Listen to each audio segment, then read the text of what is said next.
We're a little early tonight, but that's okay. I have my reason for starting a few minutes early, but tonight is going to be a special night.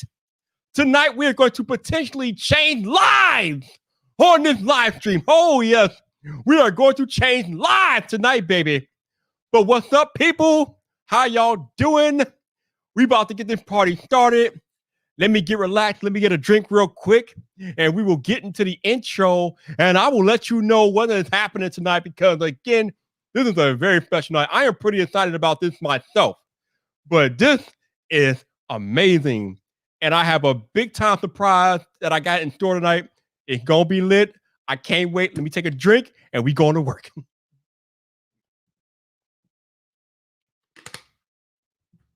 Woo! Now, let me fix my mic real quick. Okay, so current time, 6:15 p.m. Central Standard Time, which means you are in the right place. You are on the right YouTube channel, baby. Yes. And, you know, I know there's going to be a lot of new people watching tonight because it's a special show. So I'm going to need you to listen to the next part very, very carefully.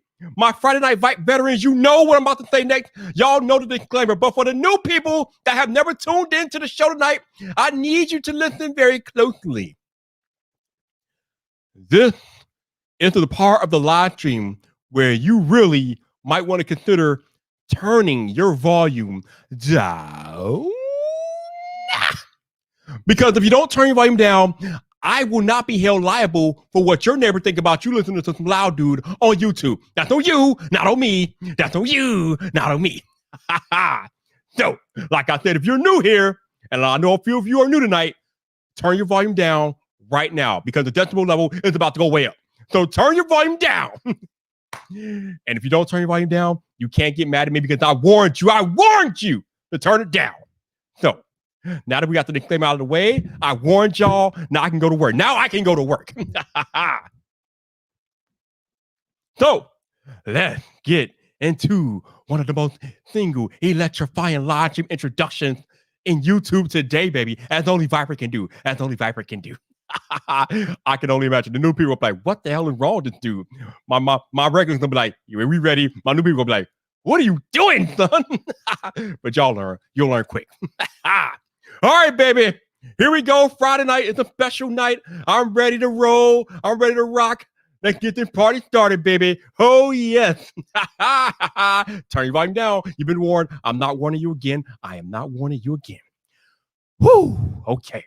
This is going to be a fun night. This is going to be a terrific fun night. What's up, people? This your boy Viper, the man about tech. And we are live!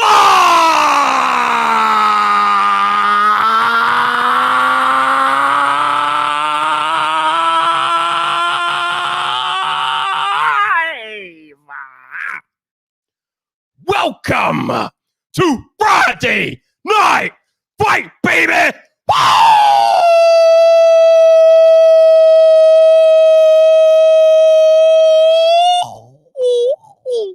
Woo! Woo! Woo! Yeah! Woo! It is that day again. We are back. We are live on YouTube. Woo! Oh, yes, sir. Oh, that was classic Viper right there. That was vintage, classic Viper. All right. Before I get started with tonight's festivities, let me see who I got in the chat tonight. First on the list is Gabriel T. Black. What's up, bro? How you doing?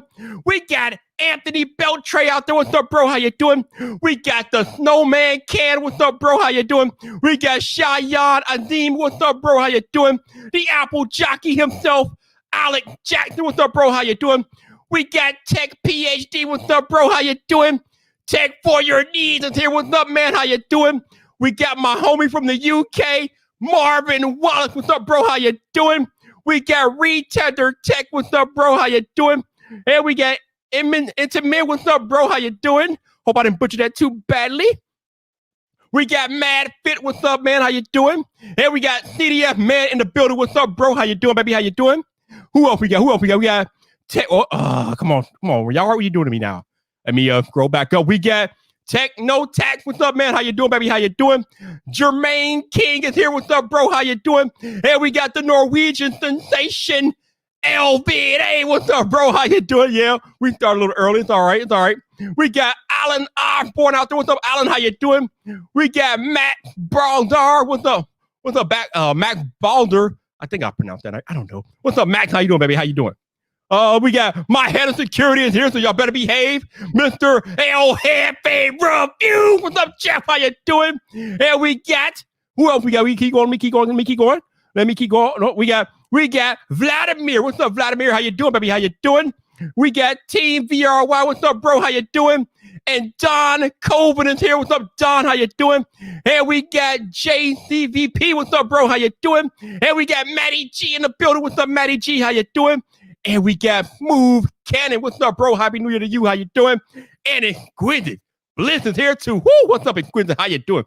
You know it's serious. If Exquisite Bliss is in the building, it's serious out here. Woo! All right. Shout out to my lurk squad out there. I know all of y'all lurking like y'all usually do. Y'all don't want to be seen. Y'all don't want to know. Y'all don't want people to know you watch Viper, but Viper knows. Viper knows. But shout out to my lurk squad. How y'all doing? What is going on? So, hold on a minute. Give me a minute. You know, I've been doing YouTube for 3 years. And I have been fortunate enough to meet a bunch of different creators and have them give me their time, give me their advice, whatever. And I'm still relatively new to the platform. Like I said, I've only been doing it for 3 years, but I've had big time creators like Marquette Brownlee, Justine, Jonathan Morrison, and a whole slew of others give me their time, their advice. They've been on my channel, my live stream. So they have taken the time to give back to the creative community. So I wanted to do a little bit something for my tonight for the community myself as far as giving back. So tonight is a very special individual. What's wrong with you, Viper? Tonight is a very special night. I have chosen 9 up-and-coming tech creators to join me on Friday Night Vibe. Now, I know I have 2 YouTube channels. The other channel I have has almost 5 times the number of subscribers as this channel, but there is nothing that I do on YouTube that gives me a bigger audience at one time than this live stream right here. This is by far my biggest platform on the internet. Friday Night Vibe is the show. When you are on this show, you get noticed. People see you. I can't explain it. Friday Night Viper is a monster. So I figured if I want to get these creators the maximum amount of impact that I can give them, I got to bring them on Friday Night Vibe. And that is what I am doing tonight. I am bringing 9 up-and-coming tech creators on the big boy, on the monster show, on Friday Night Vibe. And that is what we are doing. But not only that. No. Not only that. I got told, like I've been teasing on Twitter, I got a big surprise for these 9 creators tonight as well. But first, we got to shout out my man, the Lemon Boy, Nick Kias. Melina, what's up, bro? How you doing, baby? How you doing? Nick Kias in the building. I appreciate you stopping by, sir, so thank you. But not only am I going to give these 9 creators a chance to come on my biggest platform and tell their stories and talk to me about tech. No. I also got a big-time brand to back me tonight. Oh, yes, this is the surprise that I was talking to you all about. So, I had a brand reach out to me. It wasn't even about this live stream, but we were talking about other stuff. But then they were like, Viper, what can we do for you? How can we help you? And I was like, you know what, big time brand? I am having a new tech creator summit on Friday night. Now, I was just talking to the brand early in the week, so I'm like, I know this is short notice, but can you guys do anything to help me with these creators that I chose to be on my platform on Friday night? Big time brand was like, Viper, hell yeah, we are in. So, my good friends over at TubeBuddy, baby, that's right, TubeBuddy have agreed to give every person I bring on this platform tonight a free TubeBuddy membership.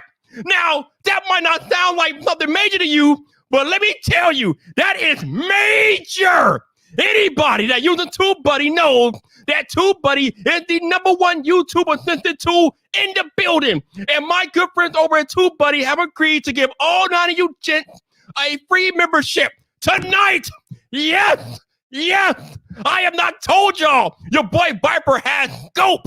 I got scope, y'all. So everybody that I chose is going to be able to experience TubeBuddy for free. Now, I don't know what level of membership they're going to give you guys, but whatever it is, you are going to be able to use it for free for a period of time. And it's not going to be the basic membership. It's going to be one of their higher tier memberships that you guys will get for free.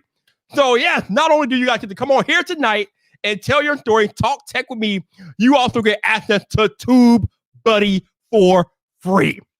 Yes, people, yes, this is what I'm talking about. Brands that help creators and work with creators of all sizes. Yes. So now that I got that out the way, I'm going to go to a Twitter DM group I created with all of these people. And I'm going to put the link in there and let them come in, because some of these fellows are like across the pond and it's like 1 a.m. over in the UK and things like that. So I want to start a little bit early so I can get them on here and they can get on and tell their stories. And you know what? If they want to get some sleep, they can go get some sleep. But anybody who's in my private group DM, the link is inbound. Click the link, type in your name, come on in. Let's go to work. Let's find out who you guys are. Let's meet you guys. And let's go from there. Let me type in real quick. All right. But yeah, like I said, this is gonna be a fun night. This night could potentially change live. And you guys don't have to worry about doing anything with TubeBuddy. I've already taken care of that. I've submitted your channel URL to all of your channel URLs. I have submitted them to TubeBuddy already. TubeBuddy has already taken care of that stuff on the back end. But y'all don't have to worry about doing anything. I mean, you might need to sign up. I mean, then again, you might need to sign up if you guys aren't already using TubeBuddy. You might have to sign up, but we'll take care of all that. I'm not even worried about it. But yeah, baby, we getting it in tonight. We getting it in. So the link has been put in the group DM. If I chose you, if you're one of the 9, feel free to come in at any time and we will have a chat and you guys can hang out with your boy Viper for a little bit. But it should be fun, man. Also, I might have some of my creator friends hop in as well to talk to you guys. So we shall see. But we got the first one on the list. Oh, he's not ready. He's not ready. I need y'all to come in ready. I need y'all to come in ready. But let me introduce my first creator. I think he's all the way in the UK. He's a young up-and-comer. When I say young up-and-comer, I mean young up-and-comer. But let's bring in the man, TechAreUs. What's up, bro? How you doing? Oh, I'm doing really well, Viper. Oh my god, I'm like hyperventilating. It's like so cool to be on here tonight. Calm down. Calm down. I appreciate you. All right, so I got another one in the background. Oh, he's leaving. I need him to come back to the computer. Come back to the computer. All right. I got another creator I'm bringing in, another up-and-comer. This dude is smooth with it. Let's bring in my man, TechPhD. What's up, bro? How you doing? Hey, yo guys, what's up? Yo, man, what's up? How you guys doing? Doing pretty well. What is up? How y'all doing, man? Thank you, guys, for joining me tonight. I appreciate you. Let me stretch things out. All right. So we got one more coming in. We got to bring in one of my friends. He's always rocking with your boy Viper. Another nice up-and-coming tech creator. We got to bring in, I'm probably going to pronounce his last name wrong, but he'll forgive me. I call him Matty G, but it's Matt Gissentanna. What's up, Matt? How you doing, man? What's good? I didn't put your last name too bad, did I? Matt Gissentanna. That's it. How you pronounce it? Gissentanna. I got it right. Wow, I am good. Hey, thank you for joining me, man. Impressive. Man, I really appreciate you guys. Thank you guys for responding to my tweet about wanting people on here. Thank you guys for making the time tonight. I appreciate it, man. But yeah, I'm gonna go through one by one and let you guys tell your story, how you made it to YouTube, what you want to do on the platform, what your objective is, things like that. So let's start off with TechAreUs. What brought you to YouTube? What's going on, man? Talk to us. So it was actually a guy called Brad Colbo. I was really into art and things like that. So I kind of started wanted to get a drawing tablet. So eventually got my first iPad, which is the iPad Pro. It's around here somewhere. I can't find it, but yeah. And then eventually I started watching more Marquez and things like that and got into phones. And that's kind of where I've been left off now. And I do a lot of phone, PC kind of videos and yeah, just have my experiences as a 13-year-old tech reviewer. It's pretty fun to do. Man, that is pretty awesome to find like what your passion is at 13, man. That is legit, bro. I appreciate you. All right, we got to bring in one more though. Let's bring in Mr. JCVP11. What's up, bro? How you doing? Hello, how are you? I'm good. How you doing, man? Thank you for joining me. Good. How's everyone else doing? Damn well, I'll say that. All right, let's move over to my man TechPhD. Man, tell us your story. What brought you to the platform? What are you hoping to accomplish on YouTube? Oh man, honestly, I started watching YouTube about like 4 years ago when I left my country, Nigeria, because now I live in Ukraine. I study here, and yeah, like internet was like much more available over here. And then I started watching creators like Mr. Who's the Boss, Marquez, and so on and so forth. And then I realized, oh, you know what, YouTube is actually a really cool platform, and I feel like I have, a little bit of value that I can offer to some people, in my own type of way. And why not just do it? I guess. It's something I've always admired from afar, and one day I just decided, yeah, dude, start your channel, and yeah, let's see how it goes from there. And it's been an amazing ride so far. So I'm glad you started your channel because you make awesome content, and everybody likes to worry about what gear and things they have when they haven't even started a channel yet. You don't need to be worried about gear when you first start out. Just start whatever you got and then go from there. But we got to bring in one more creator. Okay. Let me bring in the man, Mr. Alec Guarantec. What's up, bro? How you doing? Yes, Hello, Alex. fellas. Hey, Yo, this is Alex. amazing. How you doing, guys? Oh, Man, thanks yo, so Alec, much for making this, man. man. This is brilliant. No doubt. We got one more in here. I got to bring in the baby super staff because this dude reminds me of Super Staff TV, man. His name is actually Saif, so it's kind of funny. Let's bring in Saif Ashraf. What's up, bro? How you doing, man? Yes. Hello, Yo. Saf. You all right? Thanks, Alex. Yo. We were Nice speaking one. to earlier today. We were trying to set up the setup, and me and Saf having a fun time. Hey, I What's up, appreciate it, man. guys? Thank How you for are joining me, with man. you? Thank you. Doing Not good. bad, man. Not bad. Appreciate Amazing. you guys. We got to bring in one more though. I got to bring in Mr. Adam Review Tech, man. What's up, man? How you doing? Yo, man himself. yo. Hey, Adam. Hey, Adam, you all right? Yo, man. Hey. All right, somebody just dropped out. Let me see if they came back in. Okay, Thab just dropped out. Let me bring him back in. All right, got Thab back in. Okay, cool. Also, shout out to my man, the Lemon Boy, Nick Kidd from Molina for the super chat. He's already subscribed to TechAreUs, so that's what's up. Right, brilliant. Hey, thanks, Nikias. That's what's up, man. Oh. Nick, you know you're doing something right when Nick Kidd. You got his attention, man. That's what's up. Nice one. Oh, for those of y'all that are watching in the chat tonight, if you want to check out their channels, all of their links are in the description of this live stream. So make sure you check them out. They are legit. All right, so I'm gonna keep going down the line here. I think the next one up on the list with my man Matty G. So tell us what brought you to YouTube, what you hope to accomplish on the platform. Talk to us. Yeah, man. So I started off YouTube right around I finished blogging. I used to be a blogger back in the day. So I had like a website, like a tech blogger. I went to CES back in like 2010. And then after that, I was like, I got to start a YouTube channel. And I've always been that guy that everybody asks, what's the next iPhone gonna have? What case should I get? That person. So I started making YouTube videos just to share with friends and family, so they knew what cases to get or how to set up their phone or what Bluetooth speaker. And it kind of grew from there. And I essentially just want to build a community of people who want to, come together and geek out.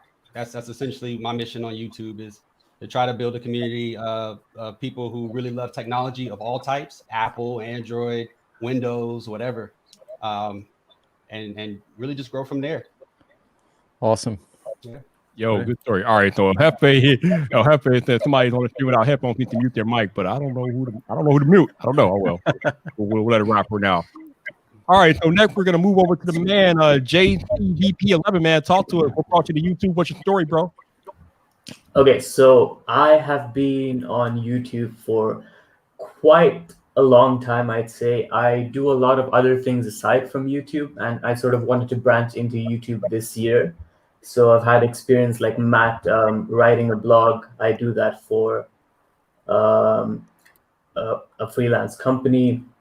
I work with other tech companies all across the world, like Samsung, Huawei, and I wanted not to express myself through a company. I wanted to express myself through me as an individual, and I've always had this hobby, always had the channel. It's been years since I've had the channel, and I thought this would be the time to start growing on my channel. I have all the networking, I have all the contacts that I need to approach, and yeah, that's how I started making daily uploads. I think ever since last year July. So with the whole COVID situation and lockdown and stuff, I think that was one of the driving factors for me to start or restart the channel. and this is where I am now. So hopefully continues build a community like Matt said. This is building a community, so it's a great start. Hey, man, well, we're glad to have you. So thank you for joining me tonight. All right, I need to fix something. Apparently, one of you guys' link is not linked up correctly. So give me a second here. I can't fix it. Okay, because I don't know why it's not linked correctly, but that's fine. We'll make it work. Okay, so that should work. All right, so I think staff channel link has been fixed now, so that should be good to go. All right, so let's move on to my man Alec Guarantec. Man, tell us your story. What brought you to YouTube? What are you hoping to accomplish? Thanks, man. I still can't believe I'm in this. Right, this is a fantastic platform. I think I started like many people, bored at home with COVID. Right, in that situation, I really regret not starting YouTube earlier because I'm having so much fun doing this stuff. It's been a ride. It's only been, I don't know, since June last year. My first video was about some running shoes, right? It's like completely no idea what I was doing, and then it kind of started to narrow down into a bit of tech. I still think I'm experimenting, kind of trying still to learn what is it that I want to do.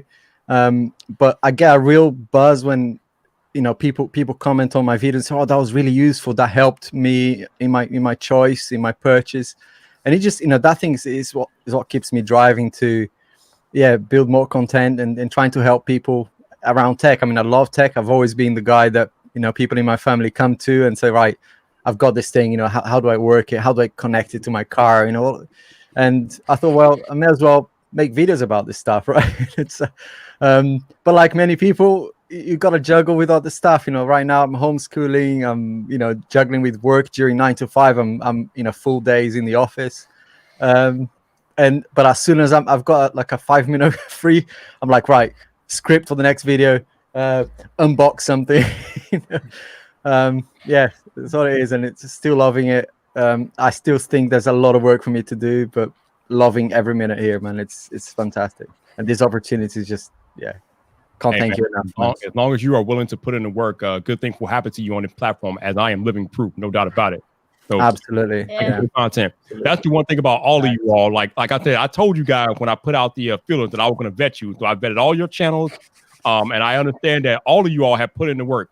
You guys I can't talk. You guys upload consistently. You make good content.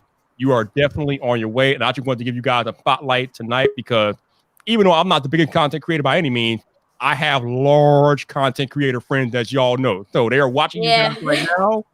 And like I said, I got a big brand to support you guys, so we gonna make it happen. But let me bring in one more creator. This dude kind of we gotta bring in my man Dave. Yo, Dave, what's up? Yes. Hey, Dave. What's up, Dave? The man, the voice, the legend. Was he using his A7 III? Good. Oh. Yo, what's up, Dave? How you doing, man? Yeah, you caught it. Good eye. How's everybody doing tonight? Hey, man, thank you for Really joining good. me. Good man, thank you. Good, man. Appreciate you. All right, so I'm gonna move down my list to the next creator here. We got Adam Review. So Adam, man, tell us your story. What brought you to YouTube? What are you hoping to accomplish? Yeah, so I've always been like a tech enthusiast, and as a college student, you meet a lot of people, you talk about things, but I found that tech was something that a lot of people around me just weren't interested in. So I wanted to find a place where I could talk more about it and interact with a community. So I made a YouTube channel, and I try to respond to like every single comment I can because I just like talking tech with a bunch of the people. And it's been really fun. I've met some tech friends through Tech YouTubers Unite, a group that my friend RJ made, and it's been an incredible experience. So yeah. TYU, amazing. Yeah. BYU.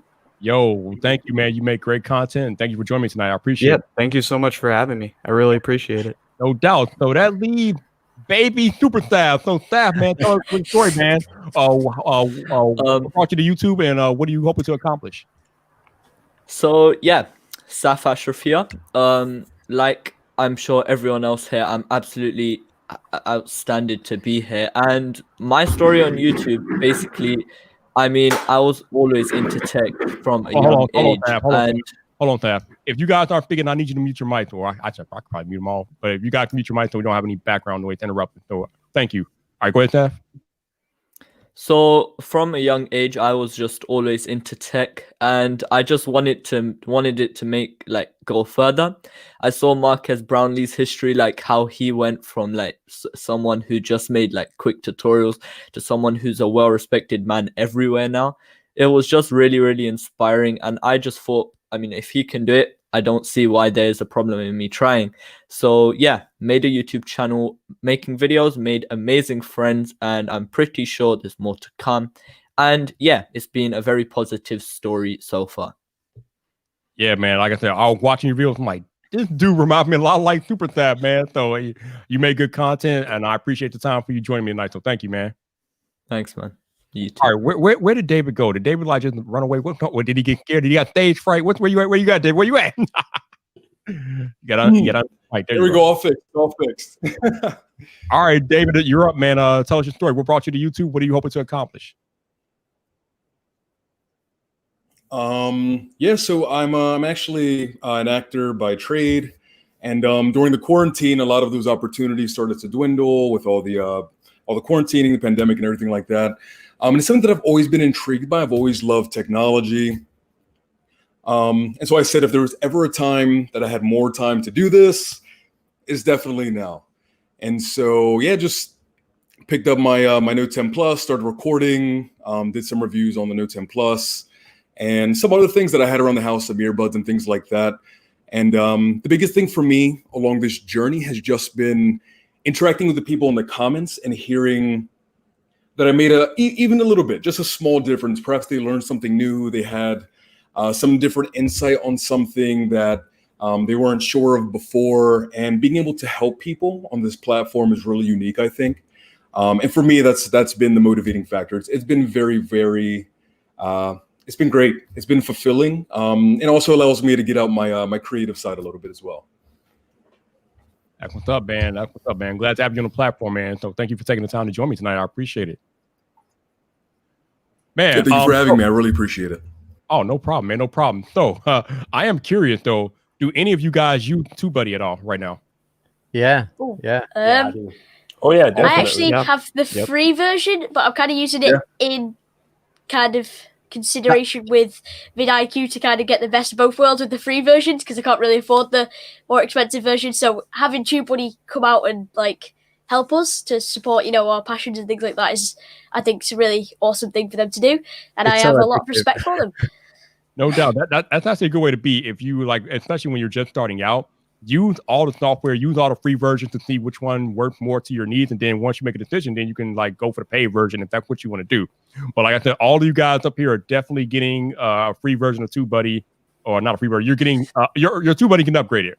And if you don't have TubeBuddy, you are going to get TubeBuddy for free. So they are supporting live stream tonight. They're supporting all of you guys. Like I said, it's been taken care of. I submitted your channel to them. They've agreed. So that is definitely happening. So shout out to TubeBuddy for supporting up and coming creators. Thank you so much. Yeah, thank you. Really appreciate that. Awesome. Thank you too, buddy.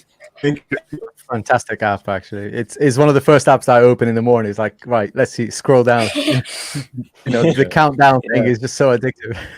The tag finder is absolutely amazing. Like, it crushes vidIQ. I'm sorry, vidIQ, but you need to sort that out on the free version because TubeBuddy's got you down there.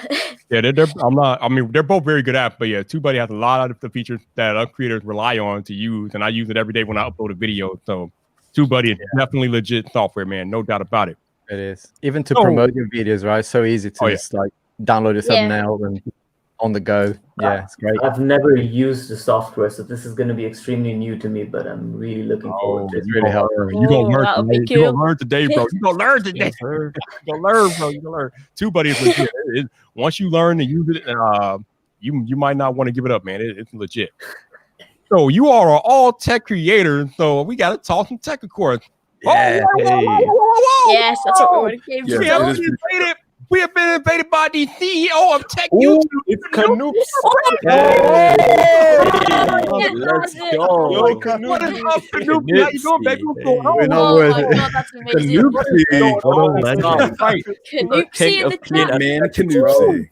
So from y'all are very familiar with my man Canoopy. That's what's up, man. Yes, sir. That's what's up. By the way, your thumbnails are amazing. Oh, Absolutely A work of impeccable. art. Yo. Their thumbnails are a work of art. Very. No, he Yeah. cheats. I'm convinced he cheats on the thumbnails. He cheats. He cheats. He's the definition of minimalism. He has that eye when it comes to the thumbnails, man. No doubt, man. No doubt. Yeah, he's one of the best, man. He is definitely one of the best, sure. bro. Class. Like I was saying, you guys are all tech creators, so of course we got. And I'm suspicious of something in What's that? I don't know. I was saying, I think there's something in the Canadian water because there's a lot of really big, very impressive YouTubers in Canada. Dude, It's a little suspicious. So many. Yeah, very There's true. like a whole corner of Canada that has like gold play buttons like just stacked on firewood where it's crazy. For real. For That's real. true. Oh my God! Seriously, it's We got crazy. Nomad in the building. My man Chuck from Nomad. Even Brands are watching y'all now. So, oh yeah, maybe Oh. Hey. Yo, bro. I should probably Oh, warn you wow. all. Two buddies You should support talk you about- guys, but Two Buddy is probably not gonna be the only brand observing this live stream tonight. So y'all definitely better be on y'all P's and Q because you never know what brand Ooh. watching y'all might. Let's go, man. But my man go. Chuck from Nomad is in the building. What's up, Chuck? How you doing, baby? How you doing? Chuck is in the building. He's from Nomad. He is their PR guy. Oh, Nomad. Oh, I love their Nomad, stuff, bro. man. Yes, Sounds really nice. Nomad is legit, man. Nomad Yeah. is legit. No man. Chef kiss. Okay, so actually, let me start there because that's a very important thing to start. I don't know, like I know some of you guys in stories and things like that, and I don't know what your long-term objective is on YouTube. But if you guys want to work with brands, I want you to realize that it's not about your subscriber count. I know a lot of us creators, especially starting out, we think that we got to have like 50,000, 100,000 subscribers to work with brands. That is simply not true. I now currently have 5,000 subscribers on my main channel, and I have worked with brands like Nomad, like Google, like LG, and other brands as well. So it's not about your subscriber size. It's about your engagement with your audience. Like, how loyal is your audience to you? How strong is that bond? That is the most important thing as a creator, and it's a thing that brands are starting to look for more and more. They want that engagement because tighter engagement means that you can actually sell a brand product to your audience because they trust you. And that trust is really what you need. So I want you guys not to worry about your sub count. If you want to work with brands, don't worry about your sub count. Just worry about creating that engagement with your audience, and all the rest of that other stuff will take care of itself.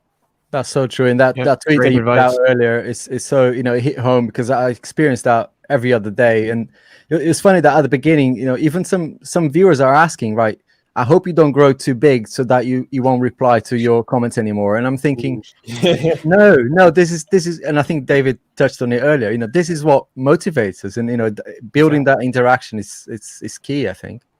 Yeah, I've had a couple people say like, once you blow up, you won't speak to them or things like that, and I don't really think that's a valid 100%. reason. Like, if you're speaking It's to gonna someone, be you more speak to them challenging, because they're your friend. They're not just like a asset that you leave behind once you've grown. And I don't know. I just think you should have friends who are always there for you, and I think even when you grow up, you still. I have to grow up because I'm pretty small. But yeah, keep your friends. I think Here's the cold reality of it. As your channels grow, you are gonna lose your ability to have that close relationship with your viewers. It's gonna happen. You could do the best you can, but if you have 70,000 comments, let's be real. We are all human beings. Yeah. We all need time. There's gonna become a point where if your channel gets big, you're not gonna be able to have that one-to-one reaction that you guys have now. So do the best you can now. As a small creator right now, should nobody on this channel be not responding to every single comment that you get, unless it's just something that's not worth your time. Then 100%. Right. there's some you should be responding to every comment that you get. You should be building your community. You should be building that relationship with your audience. But I got to bring in one more creator here because we only at 8. I got to bring him up to number 9. Still late. He's late, but still great. Wayne Trade to Dwayne Mims. What's up, bro? What's going on with you, man? How you doing? Yo. Thanks for having me. Yo. How you guys doing? Damn well. Good. Since you late, Dwayne, I got to put you on the spot, Dwayne, since you late. So Yeah, you are the only man, one, Dwayne, that has not told us your story, your objective, what brought you to YouTube, and what did you want to accomplish on YouTube? Go.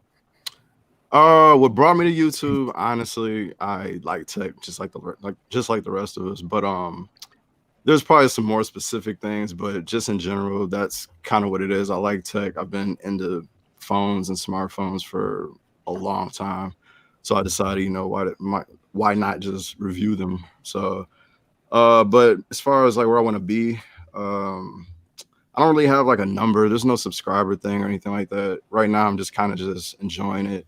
I want to meet people, talk to people. I've already like kind of formed some relationships with people already, so that's kind of want to keep doing that. So yeah, that's where I'm at really. That's the spirit. That's what's up. Yeah, Oh, Yeah, definitely. time out real quick. Time out. Because I'm a little bothered about what's going on tonight. There are 58 people watching this live stream right now.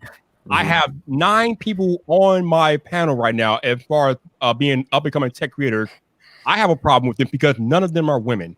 I didn't have a single female respond to my invitation, which is kind of weird because I know y'all out there. Y'all might be out there. If you are lurking and you're a female tech creator, I will find you. I will hunt you down. I will find you, and you will be on here one day. So just prepare yourself. I know y'all out there watching. I don't know if y'all are intimidated or whatever the case may be, but we will get rid of that. I will find you all. Don't worry. Even if I have to enlist the help of Justine or Crystal Laura or Jacqueline or nothing but tech, I will find you females out there because I know y'all make. Yeah, we need them.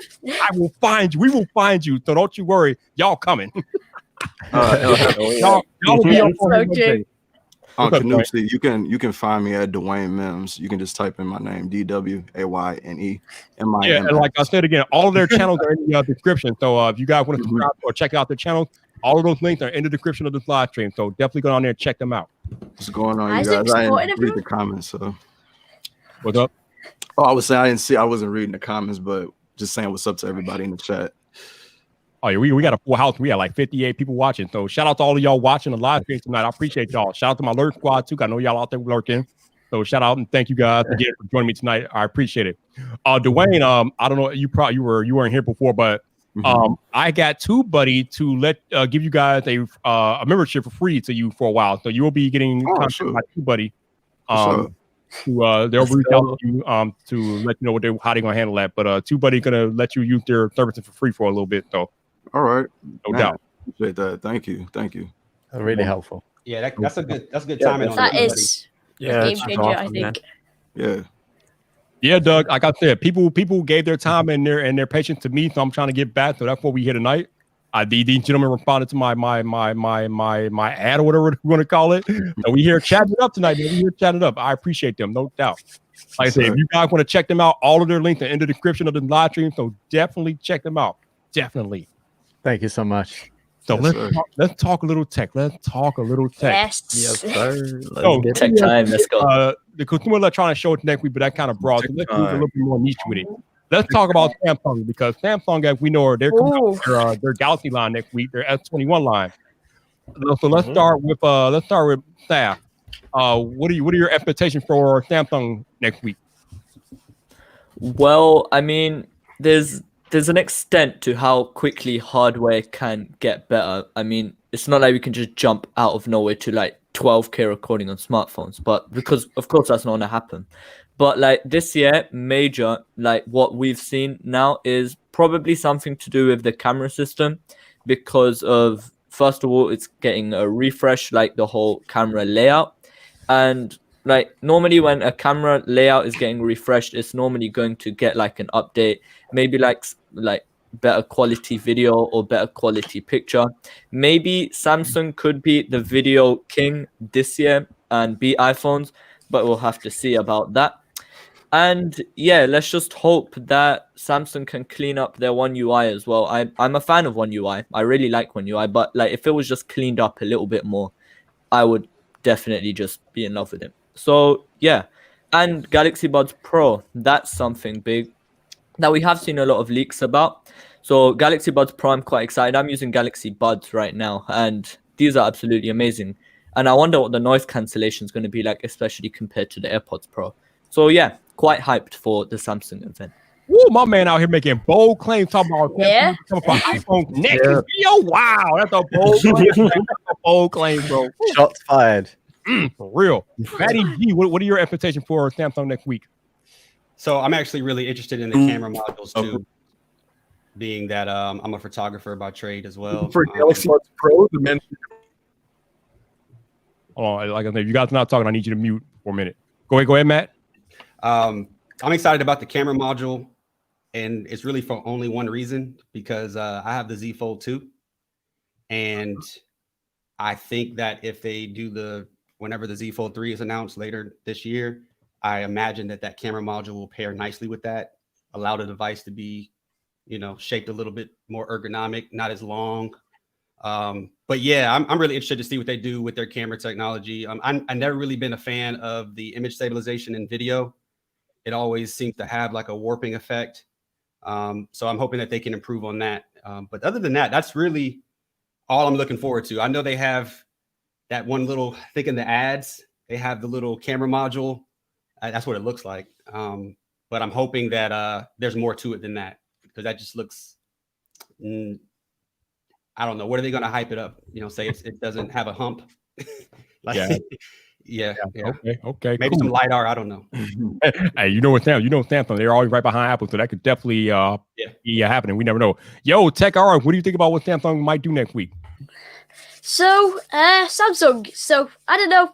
I'm not the biggest fan of Samsung phones. I do like them, but I don't really like One UI that much. So, hoping to get some nice One UI improvements, clean it up a bit, like Saif was saying. Maybe give it some more slickness, like the animations and things like that. But in terms of hardware, I don't know why. It feels kind of like a downgrade, kind of, from last year, because they bumped the resolution down from 1440. I know you couldn't do that with 120 hertz, but it's like 1080p now, I think, with 120 hertz on the S20 and S21. So yeah, that's a bit peculiar to me, but I really want to see if they ditch the charger out the box. That'll be pretty interesting. Like before they were making fun of Apple, and now they might be ditching it themselves. So that'd be pretty funny to see, and to see if they're kind of being hypocritical or not, and whether they'll actually provide some extra, actually keep the charger in this year. And yeah, I don't know. I'm kind of hyped for the Samsung S21 phones, because Samsung always makes some great hardware, and yeah, I'm excited to see what they can do hardware and software. We had the camera issues with the S20, like the S20 series, with the autofocusing and things like that. So hoping they improve on that. But apart from that, it should be a great phone. Hopefully they lower that price as well, because $999 was pretty pricey for like a starting phone. $999 for the S20. I can't really afford that, so I'm hoping they drop the price a bit to maybe like the Google Pixel 5 price, and that would be pretty nice. Ooh, my man coming in dropping firing shots at people. Okay, I feel y'all like that. So JCB, man, what you think about what Samsung might do next week? Okay, so I think what everyone said is pretty valid. I'm looking forward to the charger, if they're going to remove it or not. I'm also looking forward to the camera, like Matt and TechAreUs said. The one thing that I want them to focus on this year would be to have 4K 60 FPS on every single lens. That is something that Samsung phones are not able to do up until the S20 series. So if they could have 4K 60 FPS from all of the lenses, like the iPhone, I think they'd come a bit closer to the iPhone. I don't know if, like Saif said, would they compete with the iPhone, because the iPhone is the king when it comes to video. So that is a pretty bold claim. I would hope Samsung competes, but not sure on that. I kind of like One UI. I've been using the Galaxy S20 FE for a good few months now, and I've grown used to it. I have no problems with it. So if they make it sleeker, it's better for me, but I'm fine with it overall. And aside from that, I would like to see Samsung improve the battery life on their phone, because the S20 Ultra, I don't know if this is region specific, because where I live, it has the Exynos version, and the Exynos version isn't that good when it comes to performance, nor when it comes to battery life. So maybe with the new Exynos processor that comes out, not in the US, but everywhere else, I hope they improve the battery life of the S21, because it being a flagship, it didn't really compete last year. So this year, fingers crossed, the new Exynos version is better than the Snapdragon version even. That's what I can hope for. But yeah, that's about everything that I'm expecting. Nice. Yo, TechPhD, let's get into this a little bit. Let's get into the nitty-gritty, because we know that Apple just removed the charger in the box on their latest iPhone 12 model. What do you think about Samsung directly following through after mocking Apple for removing the charger out of their phones. Now Samsung is rumored to do it with their S21 lineup. TechPhD, what do you think about that? Man, I really wish I could just, find the person responsible for this and just, choke them up. Because honestly, because Android companies love doing this, and Samsung is like the king of shading Apple. They made 3 commercials shading them for the notch. Then they go ahead and make the Galaxy Fold with the notch in the corner, and like it's a whole cycle. They mock Apple for doing something, and then they do the exact same thing. So now, without the charger in the box, I mean, okay, it might be a little bit more forgivable than Apple because a lot of Android charging bricks, you can use them with normal USB cables, USB-A to USB-C or whatever. But with Apple, you needed to get a Lightning to USB-C adapter if you did not have one already. So they're still forcing you to buy it from their website. Still, it's unacceptable, in my opinion, because no matter the excuse or the reason, they're going to tell you, oh, we're trying to save the planet and whatever.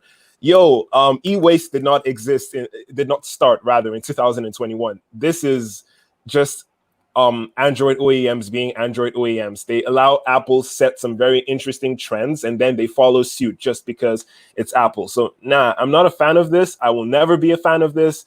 It does not make any sense to me from the angle at which they're approaching it from, and just how fast they're, doing it, copying what Apple is doing. So, That's what's up, man. That's what's up. That's some fire right there. Shout out to my man LeBaron. Go get your Yo, shout out to my man LeBaron for the super chat. Thank you, LeBaron. I appreciate you, bro. I appreciate you. All right, JTB, go ahead. So I was just gonna add to what TechPhD said. So a company that actually followed Apple by removing the charger was Xiaomi. I don't know if you follow the brand, but the Mi 11, which released in China about a week ago, it doesn't have a charger. It's a smaller box and there's no charger. But what they've done is, for people who want the charger, they can get the charger at the exact same price. So they don't have to pay anything extra, and they get the charger, but it's in a separate box. And I think that kind of solves the issue of logistics for the company, because 1, they can ship more phones in a box, which is what they want. And 2, it also keeps the consumers happy. So for those people who have the charger already, you don't need to buy a separate one. And for those who don't, you don't have to pay extra for the charger. So I really hope Android manufacturers follow that trend and not the trend of what Apple did, where you have to pay extra for a different cable and a different adapter, etc. So, yeah, that's just my 2 thoughts. Completely agree there. Yeah, totally agree with you. Xiaomi did a great job. That's just the best option. Another brand representative in my chat tonight. Shout out to my man Adam from Soundcore. What's up, Adam? How you doing, baby? How you doing? Oh, Soundcore. Soundcore is in the building. That's what I'm talking about. Yo, Soundcore. Awesome. If I have any brand reps that are watching this live stream, can you please make yourself known? I want them to know that the brands are watching this live stream tonight. So if you guys are representatives of a brand who work with the tech space, please let us know in the chat so they can know who's watching them.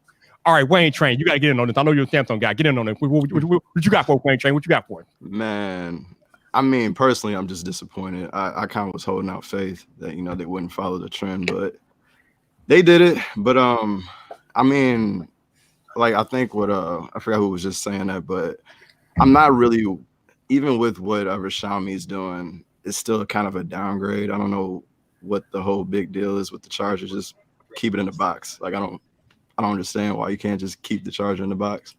But I get it. You want to save a little bit of cash, but at the expense of the customer, I'm not really with that. So honestly, that's really all. Just disappointment. I mean, and it also makes me even more or less, excited about the S21s. And yeah, I'm not feeling it, because I have a Z Fold 2 also. So is that going to be the case with my Z Fold 2? It's not a good look, not at all. Yeah, I don't know. I think a lot of people are going to be upset with Samsung removing the charger from the box, no doubt. Yo, Alec, what you got for us, baby? I'm going to be slightly controversial here. I think Charlie has been to my podcast when we're discussing just form factors in general. So I kind of, maybe it's because great podcast, by the way. Yeah, we've got to record another one. But I think the phone, holding a rectangle in your hand and looking at the screen, I think that's got to be done now, right? But in real terms, I think we'll probably have a few more years before maybe my son's generation will see a different form factor. I really got excited last year with things that flip and fold. I failed to get excited about rectangle, and yes, better processor, better camera, but I don't know, it's just another improved phone for me. I'm still going to go and have a go at it and hopefully get one and review it. But I think it's one of those things. It's a dying thing for me. There's got to be a better way. I think glasses or something that you wear is the future. But how far away are we from that is the question really. But yeah. Can't wait till foldables get cheaper. Woo, we got some high Honestly. praise in the chat from my man RJ. Hey, RJ. So let's Sup, bring in RJ? Adam. Hey, yo, Bring in RJ, thank Adam. you, fam. Now we gotta talk to Adam. Adam. Oh man. Yo, we those gotta are talk. facts. All right, Adam, what you got Those for are me? the facts. Oh man, I'm gonna disappoint the people now. Don't But be yeah, disappointed. this whole situation, I'm gonna defend Apple in this case, Yeah. believe it or not. Okay. When they took the charger out the box, the vast majority of the chargers that they were selling were that 5-watt charger that literally everyone has. I didn't feel like they should keep making those. The first time we got a fast charger in the box was the iPhone 11 Pro. That was that 18-watt charger in the box. Now, if that was included again, I would care a little bit more. But the fact that they didn't include the 5-watt charger in most of them, we have a bunch of them laying around. I know my friends do even. I wasn't as angry about that. Now, with the Android manufacturers following suit, I'm disappointed, of course, because a big Android feature is fast charging for many of these people like Xiaomi, OnePlus, Samsung even. So for them to take those high wattage chargers out the box is kind of disappointing. And then as for the S21, I'm always excited. I like Samsung stuff, but this year it does feel like iteration to the S20 line. So I might pick an S21 up for review and then might go on Swappa and get an S20 because there are going to be some good prices on those used. But Hey, real quick with the whole 5-watt charger, like I understand that, it was only 5 watts, but you got to also, like, their batteries are typically smaller. So that's what that's going to be, 5 watts, whatever. It could have been more, but at the same time, a charger's a charger. I don't want to give nobody no excuses. Like, you can't not give a charger, especially. Hey, Yeah, bro, some do you want another 5-watt charger? If you were doing that? No. If I'm a tech, yeah, as a tech, if you're speaking as a tech reviewer, yeah, we got a whole bunch of them. But there's a gang of people that want new iPhones that don't have a charger. Yeah. And even if you do have one, I mean, why not have another one? You can have them stacked around the house, wherever. Well, I think that's Apple's Whatever. that's their case, the e-waste per se. Now, it is making them more money in this case because they're selling more of those 20-watt chargers at $19. But yeah, I don't know. I have friends who just didn't even care. It's just, we have these iPhone chargers. If they gave me USB Type-C and didn't include a charger in the box again, I would be more than happy. Buy MagSafe without the brick. That was the killer for me. I've always bought Apple products, but with That is crazy. Selling a charger without an actual charging brick. I mean, what? It's kind of Yeah. low-key That was trolling. bad. I won't defend that. I'll Low-key trolling. I got to Low-key step in and trolling. captain the team Apple. I got to get Adam real quick because the problem with your statement, sir, is that the charging cables that Apple included in the box they don't support the 5-watt charging that we have lying around. Right. So here's my argument to that. We have a lot of the cables as well. Now, in the new cars and stuff, at least with my dad, he needed a USB Type-C one in his new car because it didn't even have USB Type-A anymore. And we're moving towards USB Type-C, replacing that in many ways. So it was more useful to still have that USB Type-C to Lightning than getting another. I'm not arguing that. What I'm saying is that if you're going to talk about how they don't include the 5-watt charger in the box anymore, you can't even use the 5-watt charger that you do have because the cable does not support Right, with that cable. But hopefully you have another cable. I'm hoping. Oh, please. Honestly, All right, that's the We whole gotta debate. play devil's advocate, right? I respect that, but we got to move on. Let me get my man Dave in here. So, Dave, what you have for? Dave, Slight delay. what is Dave? It's like Ferris Bueller, isn't it? It's just a picture. Yeah, I think it's froze. I think this one is where Samsung they just Oh, Dave, you having connection issues, man. Am I frozen? Yeah, you're frozen in your yeah, kind of. Just a little bit, yeah. Am I frozen? Okay. But Yeah. yeah, kind of. Come on. All right, here. Come on, I'll be Dave, right we back. need Give me you. a second. Sorry about that. No problem, man. No Okay. problem. So yeah, we can have like this whole charger debate all night long. I'm not gonna get into it, but Wait, can I actually add something to the charger debate? I know it's a bit of a sad debate because, but I do think that actually Apple, including that 5-watt charger until the 11 Pro series was a bit of a disgrace because, like, a 5-watt charger for, like, I know it wasn't included in the 11 Pro series, but like the 11 series, like having that in like a $600-700 pound phone, I think it's a bit on the, like, I think it's a bit pushing it, to be honest. I know they do have smaller batteries, especially with the iPhone SE. It's not that bad because it has like an 1800 milliamp hour battery, but 5 watts is just, I don't think it's enough. Yeah, I agree with Charlie there. It's just I would have But liked the forget- fast don't- charger don't- in the box rather than that. Maybe the Xiaomi option, like you guys said, if Apple would have given that 20-watt charger rather than selling it for $19, if they would have said, "Hey, you just order this separately free," I think we all would have been more okay with that. Yeah. Don't forget we're talking about Apple. When's the last time they kept up with the trends?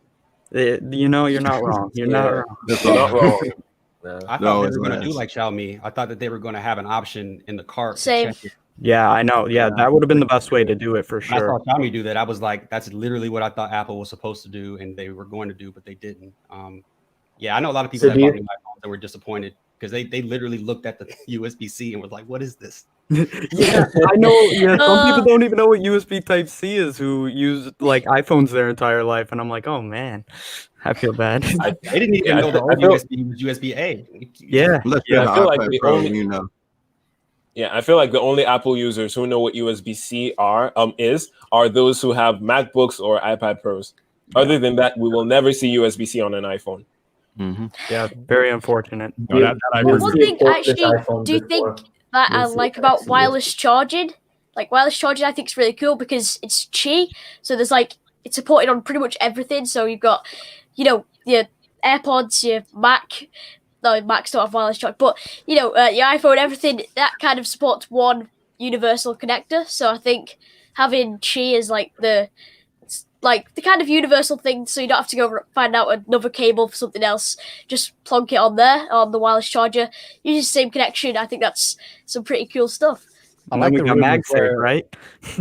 Yeah, I like the rumors where they're implementing that. Apparently, if you watch Saran Bites, shouts out to Saran, he's brilliant. Saran, amazing. But there was a couple of videos ago of his that he said that there's a rumor that you're going to be able to charge all the devices on the top of the MacBook Pro. And that I thought was really cool as well, on the lid or on the actual mouse. Oh near the mouse that sounds like a lot of heat and a very slow charge. No, no doubt. That is exactly. It won't though. No heat. All right, let's see if we can get Dave. All right, Dave, what you got for it, baby? Oh. All right. Are we working up? Oh, you still choppy, man. Oh no, man. Yeah. You know, we Maybe the voice tested it on it. earlier with him, and he was doing fine. So I was like, oh man. So choppy. Still choppy. Yeah. Maybe turn video. Dave, is there off any and other just kind turn of it- like device you can use? Yeah, Like, go on your hotspot. Yeah. See if Yeah, that it will was help. let me see. So choppy. Yeah, I would take their suggestion. If you have a different device you can use, maybe try a different device. You could use StreamYard on your smartphone as long as you have Yeah, your on phone. your phone. Yeah, that might be better. yeah, just because you might get a better connection or something like that. Just might as well try. All right. Dave's channel is lit, by the way. You know, Check Yeah, I think I it might do that. I'll be back. Okay. The funny thing about the MacBook wireless charging thing is Samsung already does that, with the reverse wireless charging on the Galaxy Flexbook or something like that. Yeah, on the trackpad. You can wirelessly charge your devices on the trackpad. And I mean, I haven't heard of any overheating issues with that because we know Samsung has a very bad track history with like overheating and explosions and and fire. So I mean, if Samsung could do it, no shade to Samsung. I love Samsung. I have a Samsung smartphone. But if Samsung could do it, then if Apple wanted to do it, they could definitely do it well and not have to bother about overheating with wireless charging on the Mac. Well, we 1K. talked about I AirPower, do right? think you know how having it on the trackpad, I think that's a bit ridiculous sometimes because, you know, if you want to use it, then you're a bit screwed really because you got it on the trackpad. Get a But I mouse. do think, yeah, true. But I think having it on the back is actually pretty cool because you can like kind of get some like pouch or I don't know if you want to use tape, but you can like tape it to the back, and then you've got like a charging my phone. We'll see how it goes. tape. Big brain. Taping your phone onto your Onto your Mac. $1,300. Yeah. I don't think Yeah. I'm gonna My do Mac that. gets Keeping the taped. I paint love job it. pristine. Listen, I do not know about putting a charging apparatus on an Apple laptop, given that we just had thermal throttling issues back in 2019. I don't know if I do that. Hey, M1's changing it. M1's, you know, M1 is actually Intel really for all nice. those years. I think Zach can agree. You got a point. That age Yeah. is gone. It's I gone. don't know about trust that. I don't know about trust that, but you got a point. Got a point. Okay, so I got a question for you guys. I kind of brought this up on Twitter about a couple of weeks ago, but I'm interested to get you guys' opinions on this particular question. Do you guys think that Apple is just a tech company, or do you believe that Apple is kind of branching out and becoming a luxury brand? That's interesting. Come on, y'all. I can answer. Yeah. You know, they are a luxury brand in some ways, but then they're a consumer brand in others. Like when it comes to their smartphones, they're obviously playing the consumer brand. You see an iPhone at a bunch of different price brackets now. Apple themselves on their site, it's on the iPhone SE, the iPhone XR, the iPhone 11, and more. And then we see something like the AirPods Studio, and then we're like, yeah, oh, they're a luxury brand. Or $700 reels or whatever they were, like for the Mac Pro. Oh yeah. I agree with that. They So kinda, paying those fields, yeah. And if I would say, you know, we've heard the reports about the Apple Car, right? Do we think that's going to be a consumer brand car, or do we think it's going to be an ultra luxury car when It'll be a it does consumer. inevitably come out? I They're think it'll working be- with There's been Hyundai, talks. so Hyundai, yeah. yeah. think it'll be Yeah, a I actually Hyundai have and something to Hyundai. add about that like iPhone debate kind of thing because I do think a lot of people think of.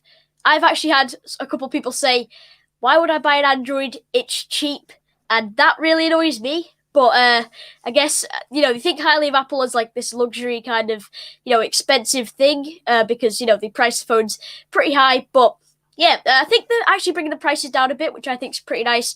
But I still think they're thought of as more of like a fashion kind of. If you've got an iPhone, you're supposed to look pretty cool.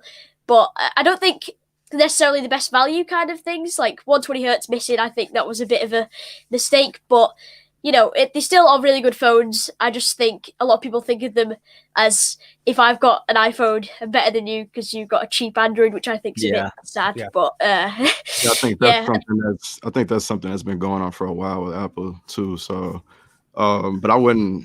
Luxury is kind of a stretch, but I would say like Yeah.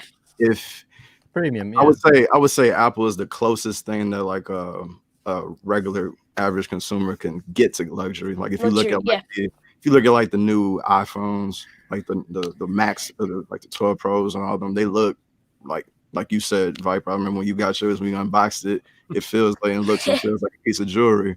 But I think, but that as far as fashion, like what TechAreUs said, they've definitely been in that field for a minute. So Yeah. But that's why I look at Apple. I mean, with the AirPods Max, right? I mean, let's not talk about condensation right now because I know that will trigger. Hey, I got them right back here. Watch yourself, son. Yeah, don't get me triggered. I got them back here. Watch it. We can make fun of them, but I haven't personally tried them, and every single person who has that I've seen absolutely loves them. So maybe they're overpriced, but if the product's just that good, then the product is good. The engineering is terrible. That's all it is. They should be recalled if they've got water inside it. It's just that's not good, right? That can't be good. Real I do quick, think they are specifically good at bringing I know it's a quite pricey bit of headset, but it is the best in the business for consumer audio, kind of wireless headphones. So yeah, Apple are actually pretty good at that kind of. All right, let me get Wayne in here. Go ahead, Wayne. I just wanted to ask Matt, since you said you did have them, I know you got them too, right? I know you already seen the condensation. Did you notice that as well too, Matt? I have not seen it yet, but I do notice a lot of sweat, like in heat, in there, just because I wear them so much. Right. Do you think that's due to the aluminum or whatever? Or Yeah, because I have some open back headphones. I never have that issue with. It's definitely. I would expect. I was gonna say I would expect that from. That's typical. I think it's kind of overblown a little bit, mostly because we don't really normally get to take apart headphones all the time. Exactly. So that is a concern because I do not want condensation near my $600 headphones, and I don't want to see it. That makes me very nervous. The way I was thinking of it, just to not to stay on it too long or whatever, is maybe like, because I've seen some people post some things saying that this, like, as far as condensation, it may have already existed in other headphones, and like you said, we don't get to take them apart, so you don't know. But maybe like by us being able to get like back there to clean it off, maybe you could extend the life of the headphones by having that option.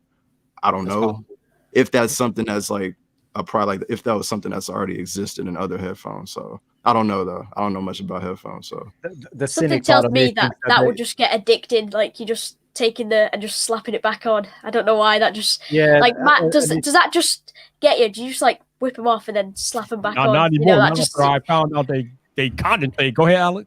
I was just gonna say I haven't actually opened mine. I'm gonna do that this weekend. The blue ones. I can't wait. Okay. But my cynic, the cynic part of me thinks that they've done that so that you can buy different colors. So and it's SWAT. I did see an image of the headband coming up because I got the green ones originally and they got dirty, and so I had to return them. I called Apple. I had them returned. And then I saw an image of somebody actually took theirs out, and the headband actually looked like a little lightning cable inside. So maybe in some sort of repair situation where you gotta get them fixed, they can just swap out certain pieces. But Vipe, I wanted to bring up about the luxury brand question. Okay. I absolutely think they are a luxury brand, and I think that they're moving towards that. And the reason why is I follow Apple a lot. So it's like 2015, 14, when they hired Angela Arendt. I can't say her last name. She came from Burberry. Enough said. Sorry. Enough said. That says a lot. That's an excellent point. Yeah. When she came in, they started switching up the stores. They started changing them to have more open space and start building the culture and the community and having coding classes and all that stuff. When she came in, she said straight up, we want a phone for every price level for every consumer. Same thing with the MacBooks and all the other lines. So we've been slowly being nudged towards this luxury brand. But if you notice, the iPhone SE and even, I wouldn't even say the mini yet, but a lot of these cheaper iPhones are starting to become more accessible to these markets where Android normally dominated, like India and other places like that. So I mean, they're a luxury brand, but it's going to take a while for us to really see them that way. But I really think that the car is going to kind of push it over a little bit. The watch, I mean, they got Hermes watches. You know what I mean? They've been in the game for high end stuff, but they also make something for everybody. And I think that when you're a consumer, average consumer, and you can buy a ticket or a piece to something that is associated with a luxury autonomous car, that $500 iPhone is going to make you feel like $1 million over an Android. Yeah. Like a Lamborghini Matt, phone. I gotta ask you, how much do you think that car is gonna cost? Base price? It's going to be at least 55, probably. 55. All right, I could see it. Yeah. At least 55. I heard they were higher than that. It's going to have AirPod Maxes in the back. It's better, man. Apparently, it's been rumored that they are working with Hyundai on that car. Yeah. And I mean, Hyundai obviously they make a higher value car, but Yeah, they have that Genesis brand that's quite premium, and then the regular Hyundai brand not as much. But that's what I'm looking for premium. Yeah. I heard Hyundai, the stock price went up like 20% yesterday, and then they apparently announced that on the list of brands they were supposed to be working with, apparently Apple wasn't actually on there. I don't know. I heard that. My dad told me. So then the stock prices kind of just went, ugh. So But yeah, it was pretty Mark Gurman, who you guys know is a reporter from Bloomberg, he made an excellent point. telling the public about your plan with Apple is a good way to piss Apple off because we know how secretive Apple is. They don't want to announce anything until they're ready. So I don't think the higher up at the Facebook of Cupertino appreciate how they come and go in public with that stuff. I don't think they appreciate it. They actually walked it back. Yeah, they walked it back. Right. Yeah. Why? They probably got to call them too. Like, yo, Run it back. Oh. All right. My man Staff has been uber quiet lately, man. Staff, what's on your mind, Staff? Yeah, the Apple Car, like that's gonna be a complete what's it called? Like a challenge to Tesla. Like I think all of you have seen the tweet where Elon Musk said in the dark days of the Tesla Model 3, we were about to sell thing to Apple. Like if we can all just imagine that for a second, if Apple owned Tesla right now, wow, wouldn't it would be quite different. Like if you had a Tesla, like the Apple Tesla something, that would be amazing, but at the same time it'd be quite controversial with the decisions they'd probably make in that car. So yeah, Apple Car is coming soon. And I saw TechPhD make a thought. I don't think he agreed with that whole Apple owning Tesla thing. Talk to us, man. How you feeling about this? No, man, it's just I just have one thing to say, and that is if Apple owned Tesla, then Teslas would charge via Lightning. That's all. Yeah. Hold on. Remember, they already do. Oh man! Welcome to like a Tesla charging station and just be like a lightning bolt on the end. Remember like the magic mouse, and you have to turn it upside down. With the iPad. Yeah, just triggered. He firing shots. He firing all the shots. We love it. We love the You like crawl into the car, just plugging a lightning cable. All right, so I've heard a lot of my man JTV. What is your opinion? Do you think Apple is becoming a luxury brand, or do you still see them as a consumer electronic company? I think they're a bit of both. I don't see them as a luxury brand only and a consumer brand only. I see them as trying to delve into both things. Like we said already, they've got all those consumer level iPhones, but they've also got ridiculously priced things like those wheels as well as those headphones. With the headphones, I really think they're going more towards the luxury brand. The pricing one, also the design, and what you guys touched upon. Like, even though it might not have the best specifications, like let's say the iPhone, it doesn't have the best specifications, people still buy it because it does the job. And I feel like with luxury brands, people do the same thing. Luxury brands don't give you the best value for money, but they buy those luxury brands for that logo, for people to see that you've got so-and-so brand. And I think that's where Apple is going towards in one direction, but they've also got consumers at the back of their mind. And they can't really decide which way to go. So they're sticking in the middle. That's what I think. Yeah. So I actually have something to say about the iPhone SE. I actually don't think it's a particularly amazing value. Now, don't get me wrong, the chip is great, but the battery life's a bit meh, and the design is a bit old, to be honest. So I do kind of see why, they are very consumer friendly with that kind of thing. But I'd like to see them stoop even further down and see kind of what they do. Maybe they go for an iPhone 6. Imagine if they had an iPhone 6 with USB-C. That would be pretty amazing. But I'd like to see if they go any lower. I think with Apple, though, we've got that general acceptance of them charging more for a smartphone. Yeah. So we can't really scrutinize them for, not giving us a cheap phone, because we've just had that engraved in our brains where Apple is always the more expensive. And then if Apple comes out with a $500 or $400 phone, people accept it because of the price. And they don't really care about the specifications or anything else you get with it. So yeah, and I don't think Apple is meant for specifications. It's meant to give to your aunt or your grandparent, someone who's not exactly into tech, maybe. And that again combines with the luxury aspect. It's meant for people who want an Apple logo on a $400 phone, and they might not be able to afford an $800 or $1,000 phone, but they still get that sentiment of owning an Apple device, which is pretty much what people want, I think. I know somebody said the SE is there's like in India the price fluctuates rapidly. I think in India the price is more than a OnePlus 8 Pro, and if you stack it up there, it's pretty hard to make a claim that the SE is better than a OnePlus 8 Pro or something like that. So the price fluctuates, but I do think, if you want an Apple logo, you want a great way to get into the Apple ecosystem. You have a Mac, maybe an iPad. The iPhone SE is actually quite a decent value. I still don't think it's like the best spec for spec experience you can get, but it does the job and it does it well. Somebody was saying, I think a while ago in the chat, they had mentioned Apple is a lifestyle brand. That's what I fully agree with. They're going to make products that are geared towards making things easier for you. We may, like us as like techies, we may not like a lot of the stuff that they drop because we don't have that control, but that's not the purpose of an Apple product. It's to make everything simple, easy. They do everything, all the simple stuff they do amazing. I don't think Android can touch them in some of these things, but that's what Apple is. That's why amazing. That's your aunt or grandma, maybe. It's just so easy for them to pick up and use, unlike some Androids. I'm glad it's good. It's good. That's the question I meant to ask. I meant to ask whether a lifestyle brand, not a luxury brand, but you make a good point. I think Apple is somewhere in the middle between being a technology company and a lifestyle brand. They're definitely not just one or the other. They are definitely merging on the middle of that.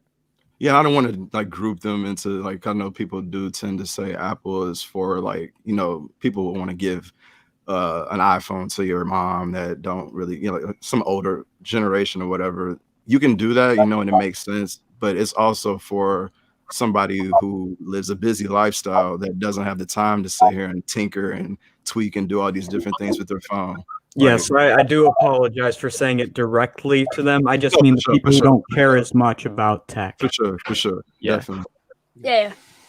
All right, so people are in the chat want to know what phones are you guys using as your daily driver. So let's start with my man Wayne Train. What's your daily right now?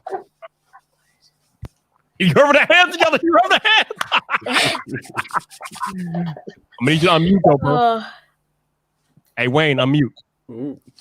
Is that a Pixel 4? There you go. The daily right now is my mini. Oh, let me. Oh no, never mind. The mini. The mini. Mr. Android The using mini? an iPhone 12. Oh wow. Okay. Honestly, because like I said, like on a day-to-day basis, I need my phone to do specific things, and Apple does that. But when I'm chilling, I cannot believe Mr. Android is rocking an iPhone daily. Okay. All right, hey David, are you there? Are you with us? Can you guys hear me now? Yeah. Yes. Yeah, finally we got solid David connection. So David, what is your daily phone you're using, man? So with daily driver, I've been using a Note 10 Plus for the past year.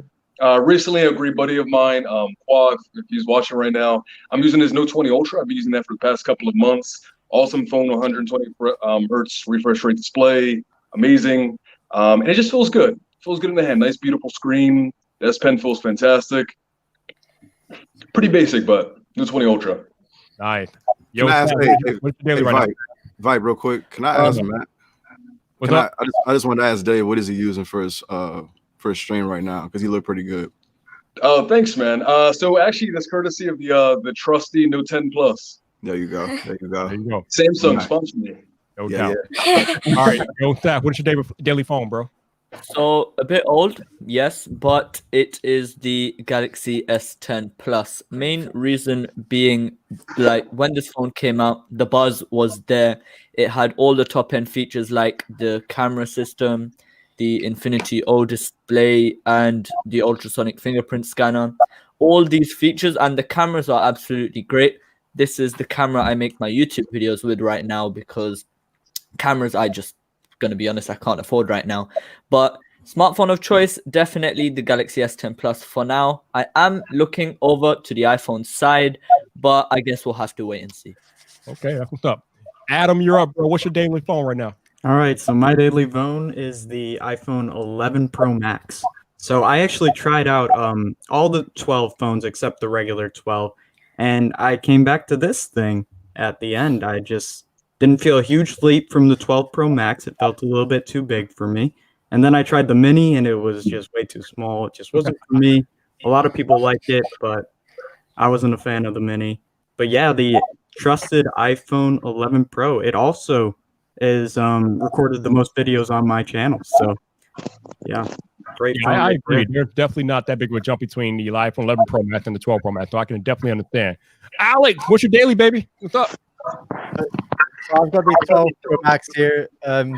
It's controversial as well because I was a bit reluctant to let go of my 11 Pro Max, but I've now been using it since it was launched really, and I love this thing. It is massive, but do you know what? You can throw anything in this thing and it will do the job. And sometimes, you know, the other day I went out with the camera, forgot to put the SD card in. I was like, I've got my phone, you know. So and no one can tell the difference. It's it's got 4K, 60 frames, even 120. It's just you can throw anything at it for video creation. What Saf was saying earlier about having a camera, I made the mistake of waiting to be able to get a camera to create a YouTube channel. For anyone watching right now, don't wait. Right, just all you need is an idea, and you've got a phone already. So no doubt. Yo, JTV, what's your daily phone, bro?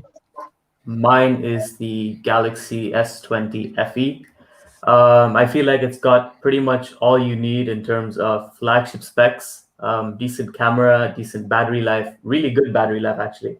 And it's the only phone where I live which has the Snapdragon 865, a Samsung phone with the Snapdragon 865. I thought I needed that the most, and that's why this is the phone of choice for me. That's what's up. That's what's up, baby. That's what's up. Matty G, what's your daily, baby? I'm rocking with the iPhone Mini. Ooh, okay. And I have the Z Fold 2, but I actually dropped it in the tub when I was working with my son.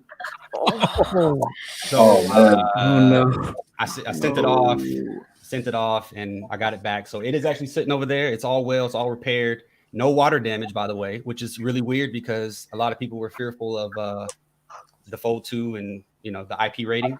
I dropped it in the tub and it did not have water damage. Weird. I don't think people understand how durable the Fold 2 is. That thing is durable AF, man. It's pretty durable. I just think they just didn't want to certify it. I think that's probably what it was. But the Mini was a shocking surprise for me because I really love the iPhone. Yeah, I really love the iPhone 5. That was like my favorite iPhone. And then when I saw this and I kind of saw the measurements, I was like, I think this is about the size of like what the Pixel 4a. I was kind of guesstimating. And once I got this in hand, I knew it was love at first sight. That Mini gang in the building. Yeah, and it's a nice combo with the Z Fold. I mean, honestly, kind of like what Rain Train said, like this is what I use all day. I got to move, I got kids, I got things to do.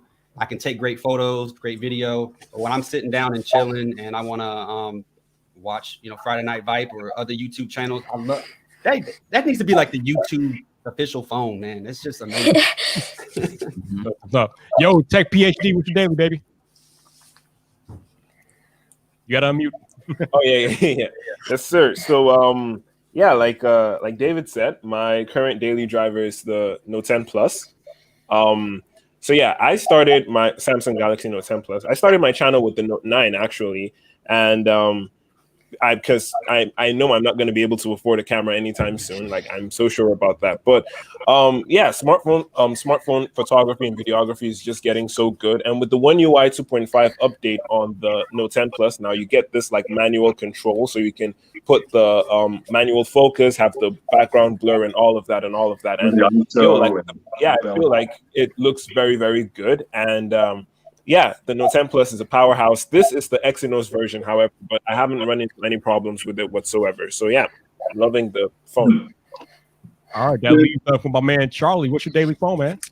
So this is a bit interesting because I actually don't have a daily phone. I had to return my Pixel 4a, so I've got this one which I've just sold. So now I have to go out and find my daily phone. Because I actually don't have a daily phone. When I'm switching between phones, I just use my iPad and my Mac for everything. That is literally, I don't have a phone apart from that. So it was the Pixel 4a. I really do like that phone. But, I'd probably still go with the Nord if I was picking like a cheaper phone. But if I had to pick one daily, it would probably be the OnePlus 8 Pro. Yeah, I mean, the Pixel 4a is kind of a daily, but, it's not really because I've kind of sold it now. But, yeah, it's a bit complicated. But, yeah, that's kind of a daily. That's what's up, man. That's what's up. Okay. Nice. Woo, so it's funny that we're all tech reviewers on this panel, but we have like a wide variety of phones. So I guess that's a good representation of how the average consumer thinks about upgrading their phone. Not everybody upgrades to the latest and greatest and things like that. Some of us keep our phones for 2 or 3 years. So it's important that when we're doing our content to try to relate to everybody, the people that buy the latest and greatest, and the people that keep their phone for an extended period of time, because they are out there, as we have from the panel here. Yeah. All right, so my man Adam wants to know what mic is everybody using. So I'm gonna go in reverse order what I just went. Charlie, what mic are you using? So this is actually about a 20-30 pound mic. This is the Fifine K052. Fifine actually sent that over. That was like 9 months ago. That was like one of my first reviews. But they actually sent in another one over, so that's gonna be fun to get because I've had this mic for ages now. And in terms of mics that I actually use for YouTube, I got my new camera today, which is really cool, and I use the Deity D4 Duo. It's like a vlogging mic, so if I'm doing unboxings, I can talk from there and get like some nice audio from both top and bottom, so I can get that nice ASMR, you know what I mean? And just the D4 Duo I'm using now. So much nicer to have a mic jack. You know, you can plug in. It's pretty much plug and play. It's great. And then this for podcasting and other things like that now. It's great. So yeah, that's my mic, the Fifine K052, soon to be the Fifine K678, and the Deity D4 Duo. I'm excited to see what you guys are. That Deity is legit, bro. Yo, TechPhD, what mic are you using tonight? Yes, sir. So tonight I'm using the Yodo USB condenser mic. Now, this was actually sent to me by a friend, Almir, Mr. H Tech. He's also part of the TYU, so shout out to him. I was supposed to get sent a mic from Fifine because of my podcast with Adam. But the problem is a lot of companies don't ship to Ukraine, where I live. So unfortunately, things could not really work out. So Almir sent this over to me. It's a really dope microphone. Like, honestly, it's a USB mic. It has taken my audio game to an entirely different level. Like, if you listen to my videos or if you watch my videos before this mic, it was terrible. But yeah, this mic and Adobe Audition have really done a lot for my channel. And I love this thing. It's awesome. All right, Matty G, what mic are you up on tonight? Ooh, you got like a boom mic over there. Woo. Yeah, so I'm talking to you guys on the Deity V-Mic D3 Pro. It's also what I use for YouTube most of the time, but sometimes I use the Deity. I love Deity. Deity S Mic 2 with the little wireless. Have you seen it? The HDTX. You can kind of wirelessly. I do weddings as well. You know, photographer and videographer. So that is really handy because if I ever need to do like a talking headshot, I can just hold the mic and it just records right into the recorder. Kind of like a newscaster. But yeah, Deity's been solid. It's been solid. I really like it. What's up, baby? JCV, what mic are you using, man? I'm using the Blue Snowball mic. It's probably been like 6 years since I've bought it, but I've had no problem with it. It connects via USB, does the job for all my videos, and I've stuck to it. I also have a collar mic, which I use when I'm moving around, but it's from Boya. I think it's called the Boya BY-M1. That's the mic I use. Nice. Now, Alex, I know what mic you're using, but you need to explain to the people what mic you're using. I know what mic you're using, but tell the people. I know it. Have you guys heard the term older gear, no idea? That's kind of me, right? So this is the Shure SM7B. It's a legendary thing. Legendary mic. You need to power it up, to proper, you need an some more equipment. It's not just the mic. I love this thing. As I said, I'm probably not worth it. it's wasted on me. But for my videos outside, if I do like a clip outside, I take the Rode mic, the Go wireless thing. It's really nice. The little square things, they're really great. And if I'm walking around, I use the Rode, forgot what it's called, but it's a shotgun mic that goes into the camera. But this thing, it looks clunky, it looks big. Even doing sometimes just unboxing a case, and I'll use it because the quality is just fantastic. It does something. Great. So, sorry, I have that mic. I used to use it. I don't use it anymore since I brought a Rodecaster Pro. So I'm using a Rode Procaster with the Rodecaster Pro tongue twister. I know, but this Rode Procaster works better with the Rode Podcast Studio I have, so that's why I'm using it over the Shure. But but I have the shirt well, and I love this shirt. Legendary mic, the mic It that is. Michael Jackson recorded Thriller on, baby. Yeah, Absolutely. That sold it for me when I read it. When I read that, I thought, okay, I'm getting it. yeah, right, absolutely. Adam, what mic are you using tonight, man? So this is the Fifine K669B. Fifine was actually the first company to ever reach out to me to send something, so I thought that was really cool. And I've been using this and their lab mic. It was the Fifine C1. It was a lavalier lapel mic. It worked really well when you're filming on your phone because you just use the dongle to the audio jack, and yeah. So thanks, Fifine. Yeah, good mic. I like it. Hope it sounds good to you guys. Yeah, it does. Oh, perfect. Yo, Mr. David, what you are recording on your Note 10, right? So you're using the Note 10 mic, I'm guessing? Yes. Before my entire streaming setup exploded, I was using the Fifine K678. I know Charlie said that's next on his list. Fifine was super kind to send this over, but honestly, I've genuinely loved this microphone. It captures bass in your voice really well, and I feel like it captures the depth in your voice really well. So shout out to Fifine. Yeah, it's been great. It's a really good microphone. It has some control knobs on the back for like your volume, and how loud how loudly or how quietly you can listen to it. If you're listening for audio and things like that. So K678, huge thumbs up. No doubt, man. Right. No doubt. Wayne Train, what mic are you using, baby? You gotta unmute, Wayne. You gotta unmute, Wayne. Wayne, I need you to unmute, baby. I got you. My There you fault. D3 V mic, whatever, the D3 Pro. Yeah, same one as Matt. And I also use like a lav mic from time to time.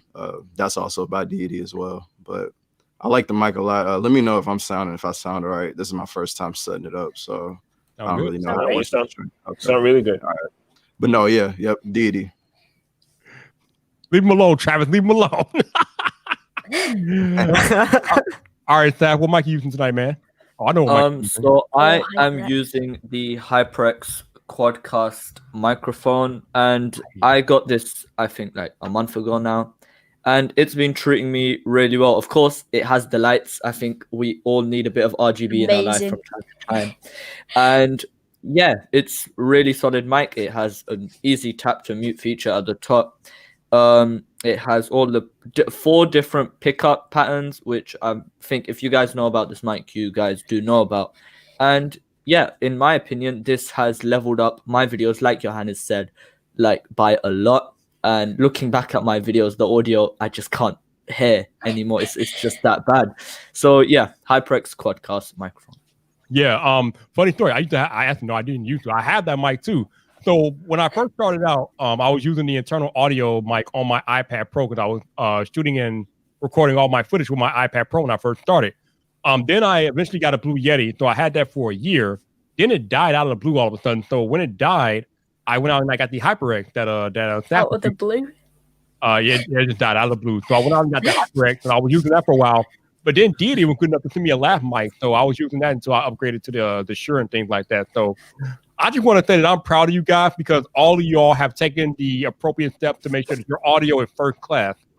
We say this over and over again in creative, but audio is more important than video, and you guys get that because you all went out and brought quality microphones. So from the bottom of my heart and anybody else who watch your channel, thank you for putting your audio first. Thank you very much. Seriously, thank you for putting audio first. What I would say to that as well is that sometimes it's better not to invest in a high-end microphone, and I've learned from that mistake. Sometimes it's best to invest in treating a room.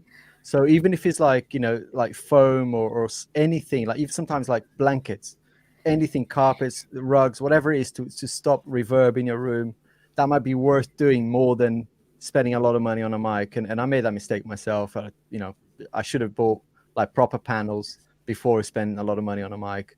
But the combination obviously works really well. But I think it's take your time and as we were all saying here, invest in the sound, because there's nothing worse, right, than watching a video and there's like bad crackling and reverb everywhere. Seriously, it's terrible. That's a good point about treating the room. Definitely. Super cheap to do it too. I mean, you can get some poster board and foam pads, and spray glue. It's insulation, isn't it? And a bit of wood. Yeah. Yep.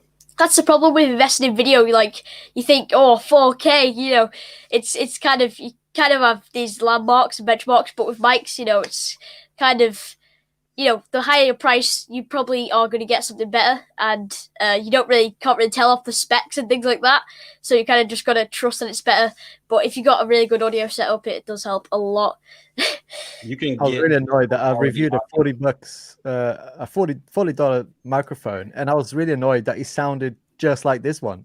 And I was like, like 10 times the price. Exactly. I was going to say that. Just go into a closet and record your voiceover. Oh, and then there you go. but Actually, do that. yeah, but Channels do that, yeah, that might be you a got to be careful. But you got to be careful coming back out of the closet, though. yeah. All right, Uh, so I know I know you guys all told your stories and things like that, but for the people watching who might be considering subscribing to you guys, I need you guys to tell them about the type of content that you make. Because obviously we're all tech creators, but we all make different types of content. So I'm gonna start with Dave down there. Dave, what is the specific content that you're making? So me specifically, a lot of tech reviews. I do try and make some evergreen content to help those that are just stumbling upon the channel, like a few months down the line. The stance that I try to take, I try to review things in almost a movie-esque way, with a very specific kind of like jazzy style, and some voiceover as well. A lot of faded blacks, a lot of shooting through objects, just to kind of give you that cinematic movie type look. And at the end of the day, if I like something, if I don't like something, I'm always doing my best 100% of the time to make sure that I'm laying out the objective facts. And I might like the objective facts sometimes, and sometimes I don't, but I always want to make sure that you guys come first, and laying those things out so that you can make the best, most informed decision for yourself. Ultimately, that's 110% the goal. Okay. Let me rephrase my question. Let me rephrase my question to Dave. Why should someone out of the audience tonight, why should somebody subscribe to your YouTube channel? That's probably the better question. I should ask that one. Oh, why should someone subscribe to my channel? Yes. I'll say subscribe to my channel if you want to have a relaxed, well-informed YouTube viewing experience. The voice. It's all about the voice. yeah, Dav can just like, you know. We can't lie. All right. Okay. Wayne Train, why should somebody subscribe to your YouTube channel? Man, that's a difficult one. I ain't gonna lie. But if I think most people are into watching, you know, the evolution of people and watching people's content go from one point to another point. So I think this can apply to all of us. So if you're into, you know, just seeing people grow and seeing people evolve and get better with the audio, get better with the video quality, whether, you know, just amping up the overall quality of whatever we're reviewing, then you should subscribe to me and all of us or whatever. So that's what I'm into. I want to just grow and just get better and better every day. So okay, Saif, why should somebody subscribe to your YouTube channel? In my opinion, you should subscribe to my channel because I have like my own unique perspective, which I think you guys would be interested in. My perspective, like I like to share that. I try to make the best content possible, and I want the videos to be like something you can understand and like come to, and like you can, like if a product comes out, let's say I've reviewed the product, you can confidently click on my video knowing that you're going to get the information you need out of the video. So if you subscribe to my channel, be sure that you're going to get all of that. All right, Adam, why should somebody subscribe to your channel? Yeah, just like Saif said, information is key, so I try to be informative in some of my videos. Of course, we all have our subjective feelings, and I think that's important as well. But like Dave said earlier, you try to make it objective. So come to my channel if you do want to learn more information. And also, I'm going to comment on your comments. I'll talk to you. So anything you want to discuss about, if you want to be like integrated in the community, come over and subscribe. All right, cool. Alex, why should somebody subscribe to your YouTube channel? Thank you.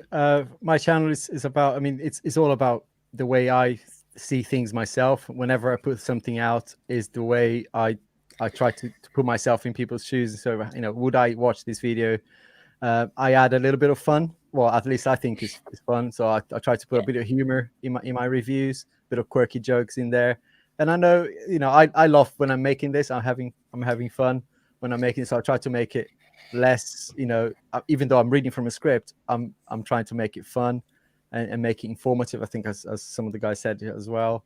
And I think it's also important to kind of, as exactly as Adam said, to interact. In my channel, I start every video now with a submission from a viewer. I said, tell me something in your own language or something, you want me to say. And I practice. I've learned Azerbaijani this week. I've learned Hungarian and Swedish tonight. So it's all about building that connection. And if you like that, come over and subscribe. Cool. JTV, Washington might subscribe to you. I think one, as Wayne Train said, looking at growth from one position to another. I think that's something I enjoy looking at other channels as well. So if you're interested in seeing growth that way, improvement, definitely subscribe. But also, I try to look at tech more from a very average consumer. So instead of delving into all the nitty-gritties of the specifications and the 12.2 megapixel cameras and all of that, I try and take tech and see how it's going to improve my life. And I try and convey that in video form. Might not be the best quality, but it's definitely improving. It's always a journey. If you want to follow that, subscribe. All to right, all Maddie of G. us, not just me, to all of us. All right, Maddie G. Washington might subscribe to you. You should subscribe to me if you're a average consumer, everyday consumer, to a tech enthusiast. I love to share my opinion about the latest tech news, also products, and do some reviews. And I usually have some takes that are a little spicy. So if you want to jump in the comments with me and have some some debates, I will debate you because I love to talk about tech. And also, I just want to I like to give a good feeling for my videos, meaning, when people watch my video, they come from it thinking, I want to buy that product. I want to tell somebody about that product, how it stinks, or maybe it's just a break from the normalcy of what 2020 kind of gave to us. I end all my videos with something I say, stay up. So that's a little shout out to mental health and just making sure everybody is looking out for themselves and taking care of their mental health. And just come check out my channel. No doubt. TechPhD, why would somebody subscribe to your channel? All right, so I'd say subscribe to my channel first of all, because please, I'm begging you. Okay, I'm kidding, but I feel like everyone has said the things I would have loved to say, and they also apply to me. If you want to see growth, because I feel like every video that I make is significantly better than my previous video, like marginally better, like it's not marginal, exponentially rather. And if you would like to see my growth along YouTube and so on and so forth, you would definitely enjoy that. And I try to bring a very informative content, but in very digestible form, because a lot of content creators or a lot of tech YouTubers, like JCV said, they want to tell you about the 12.2 megapixels and so on and so forth. But a lot of, everyone doesn't know. My mom doesn't know what 12.2 megapixels means. She just wants to know if the camera is good or not. Just plain English, and try to help people understand and make good decisions when they want to purchase their products. Because nothing hurts me more than when someone makes an investment into tech and it turns out to be the wrong investment, or they end up regretting it. So I really want to help people make the right investments when it comes to buying their tech. Okay. Charlie, why should somebody subscribe to your channel? So I don't really. Okay, no, okay. I just think I think a lot of people have been following the same style. Product shots, B-roll. You got the talking head shot. I tried to add some personality and comedy to the videos, because I think my dad gets really bored watching like people who just talk to the camera. They haven't really put any style into it, if you get what I mean. I know. So I think he just likes having someone who's entertaining to catch up with every week, and I think I do that pretty well. I'm also pretty consistent with my videos. I did take a break over Christmas because I was feeling pretty stressed.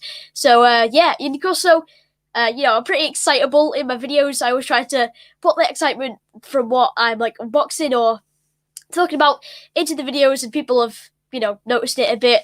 And I also try to speak to a lot of people on Twitter, my DMs are open. People always come and ask me, how do I start a YouTube channel? And I always give them, a good answer. And people comment, and I'm always up for a good chat in the comments about why this feature is better on Android than it is on iOS, or why AirDrop's absolutely amazing, stuff like that. I just think it's a good chat and good interaction and good entertainment. So I try to put entertainment first. I know information's important, but I think if someone can enjoy the video while also getting a lot of information as well, that's key, I think. 100%. Okay, I'm muting all your mic because I gotta have a little chit chat with y'all real quick. So obviously I brought you guys here because you all are awesome content creators. I know you guys are just starting out, so I'm gonna try to see if I can be like as polite about this as I possibly can. But none of those answers were particularly good. I mean, just to be honest with you guys, and I'm saying this out of love. Obviously, I'm not the biggest YouTuber, so whatever I tell you guys in the next minute or two, take it however you want to take it. But when someone asks you why they should subscribe to your channel, it can't be about you. It cannot be about you. So most of you guys answer start off with, well, I want to talk about my group, this, that, and the other. It's not about you. It's about your potential viewer. What exactly are you offering them that is going to make them subscribe to your channel? None of you said anything like that. Oh, kind of a little bit, but not really. So when you think about that, when you think about why somebody, when they come to your channel, why should they stay to why should they stay on your channel? Why should they subscribe? Why should they hit the button? Why should they entrust you with their time out of their day? You need to offer value to a potential viewer. If somebody asks Viper, why should I subscribe to your channel? Because I'm going to better help you connect and understand your Apple technology. Bam. It is about the viewer. It's not about me. Obviously, I have a big personality. I'm loud. I'm crazy, things like that. But that's not why you should subscribe to me. Well, partly, but the main reason why you should subscribe to Viper is because I'm going to help you understand your Apple technology better. Now, I don't really expect you guys to have that type of a answer because you guys are new and you're just starting out. But if you are planning to go major on a platform, you're going to have to like drill down, or as they call it, niche down into a particular subject area, something that you feel like you are an expert at. And then that is the value proposition that you all can offer your potential viewers. So I want you to think about that for the future. Even like on your about pages of your channel, when y'all figure out what it is that you have to offer that brings value to a potential subscriber, put that on your about page, say it at the beginning of your video so people know what they're going to get. And then I promise you, you will have a lot better chance of landing that subscriber because they know what to expect from you when they come to your YouTube channel.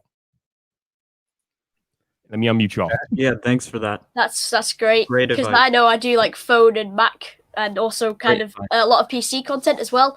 So if I should straight up say that in the video, you might consider, it's good advice, Viper. I hope I didn't come across too harsh. I had to let y'all know. No, perfect. Perfect. We need that. Tough Yeah. love is the best love. Vibe, I'm grown. I appreciate it. All right, man. Thanks, Wayne. I appreciate you, man. Vipe, I was in that Clubhouse chat the other day, and they dropped that value proposition, and I immediately said, "Oh crap, I don't know what my value proposition is." And I was hoping you wouldn't ask that question tonight, but you did. Well, because what goes along with that is I don't really understand my audience yet, so I don't know. I'm still building. I'm still finding my niche. Right. So to answer those questions, I think we should all take what Vibe said to heart and try to work towards answering those three questions. It's okay. We don't have to have it right now, but that was that's a kick. That's a kick to go. We're here, so that's a kick to keep going because once you know those answers, you have so much runway to talk to other brands because again, like he said, in the first 10 seconds, they already know what you're about. So, if you want to, partner with some of the people who showed up in the chat, they already know what you're about. In the first 10 seconds, they're going to move on to the next person. No, that's why I started it off like it is a little difficult. I knew that's kind of where he was going, but like as a reviewer or whatever you want to call yourself, for me personally, my channel is kind of like going into something else, so I don't really know what to categorize myself as. I feel like I don't want to call myself a straight up reviewer, but just like what who said that earlier, JCVP said. Damn, just lost my train of thought. But I kind of want to just get more into like just a lifestyle. I think that's what he was saying. Like more of a lifestyle thing. What kind of value can it add for my life? Show you what it does for my life and how it can help you. But I wanted to say also, I know you said that we didn't particularly say like the right answer. I did notice a lot of people did speak on, they had the consumer in mind. Granted, they probably didn't verb it right. I feel like a lot of people do understand that that's the main point is the consumer, so, or the person that we're trying to reach. Just yeah, you're right, but just be aware when you talk about consumer, like there's a bunch of different types of consumers. So which consumer are you looking for? I use the wrong word. I didn't mean consumer, but the viewer, the person that we are the videos for. So target audience.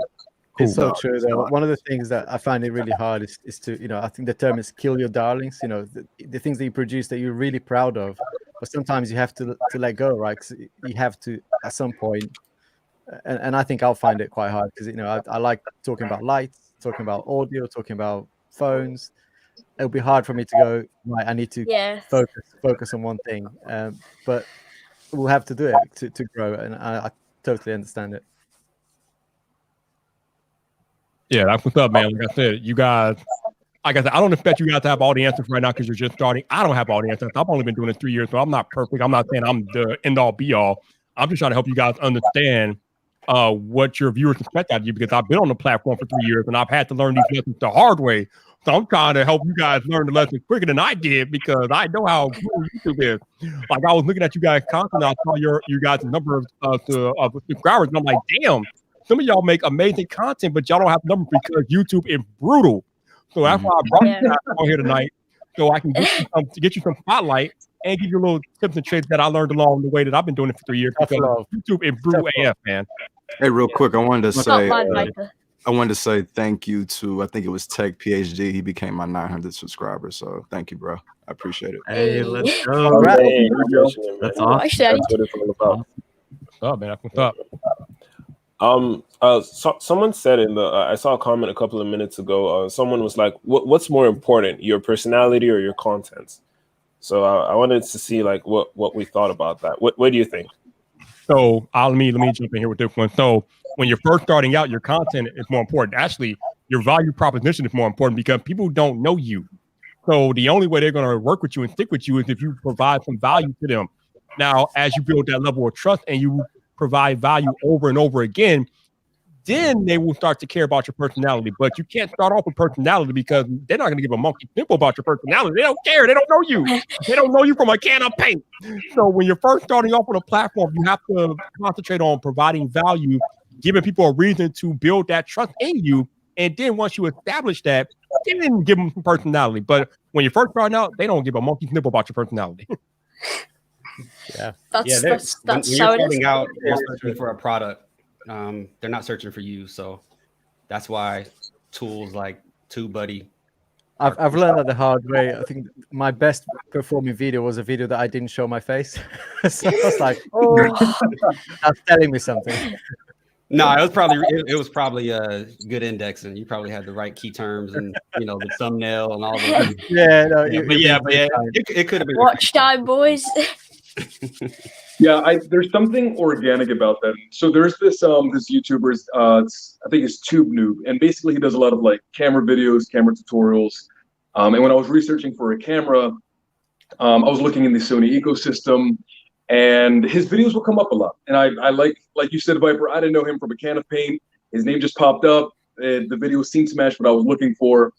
And his content was incredibly informative. He was hitting all of those key points that I myself was wondering when keeping in mind for when searching for a camera. And eventually I would look again for something else, and he would pop up again. And again, all of his points that he was hitting were just spot on, and I was gaining so much information. And I noticed about 6-7 videos in, his goofiness, his quirkiness, those things sort of started to rub off on me a little bit. But exactly like you said, those things came after all of the information that I was yielding from his video. No doubt. So here's something that you guys can do, something that I learned kind of early on for myself. When you are trying to figure out what you are trying to do on a platform, when you're trying to figure out like things that you can do better as a creator, take your creator cap off and put your viewer cap on. Think about the things that you are looking at when you are watching YouTube yourself, not as a creator. When you're watching YouTube, when you are a YouTube viewer, think about some of the things that creators do that keep you or hook you in, and then apply those things that you think about to your own creations and your own creativity. But it will definitely help you stay relevant and stay on the platform longer if you are able to put that viewer cap on and think about what viewers want from a creator, and then you can understand better what you can provide as a creator.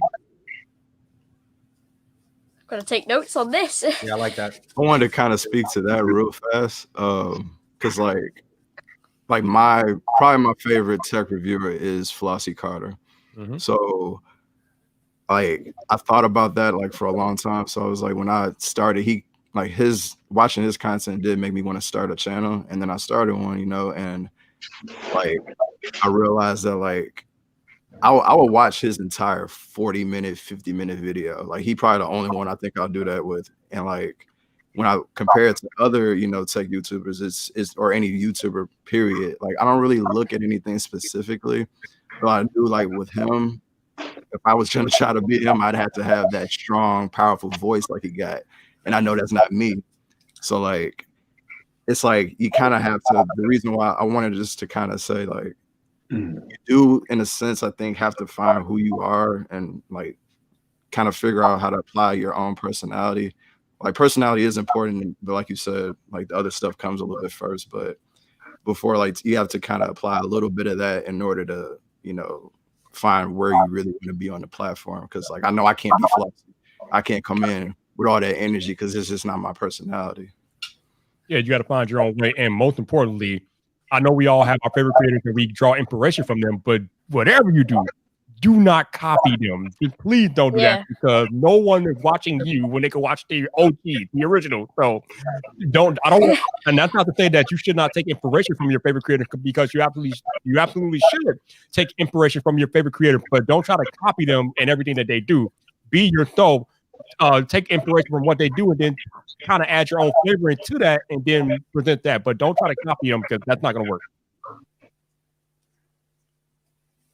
100%. Yep.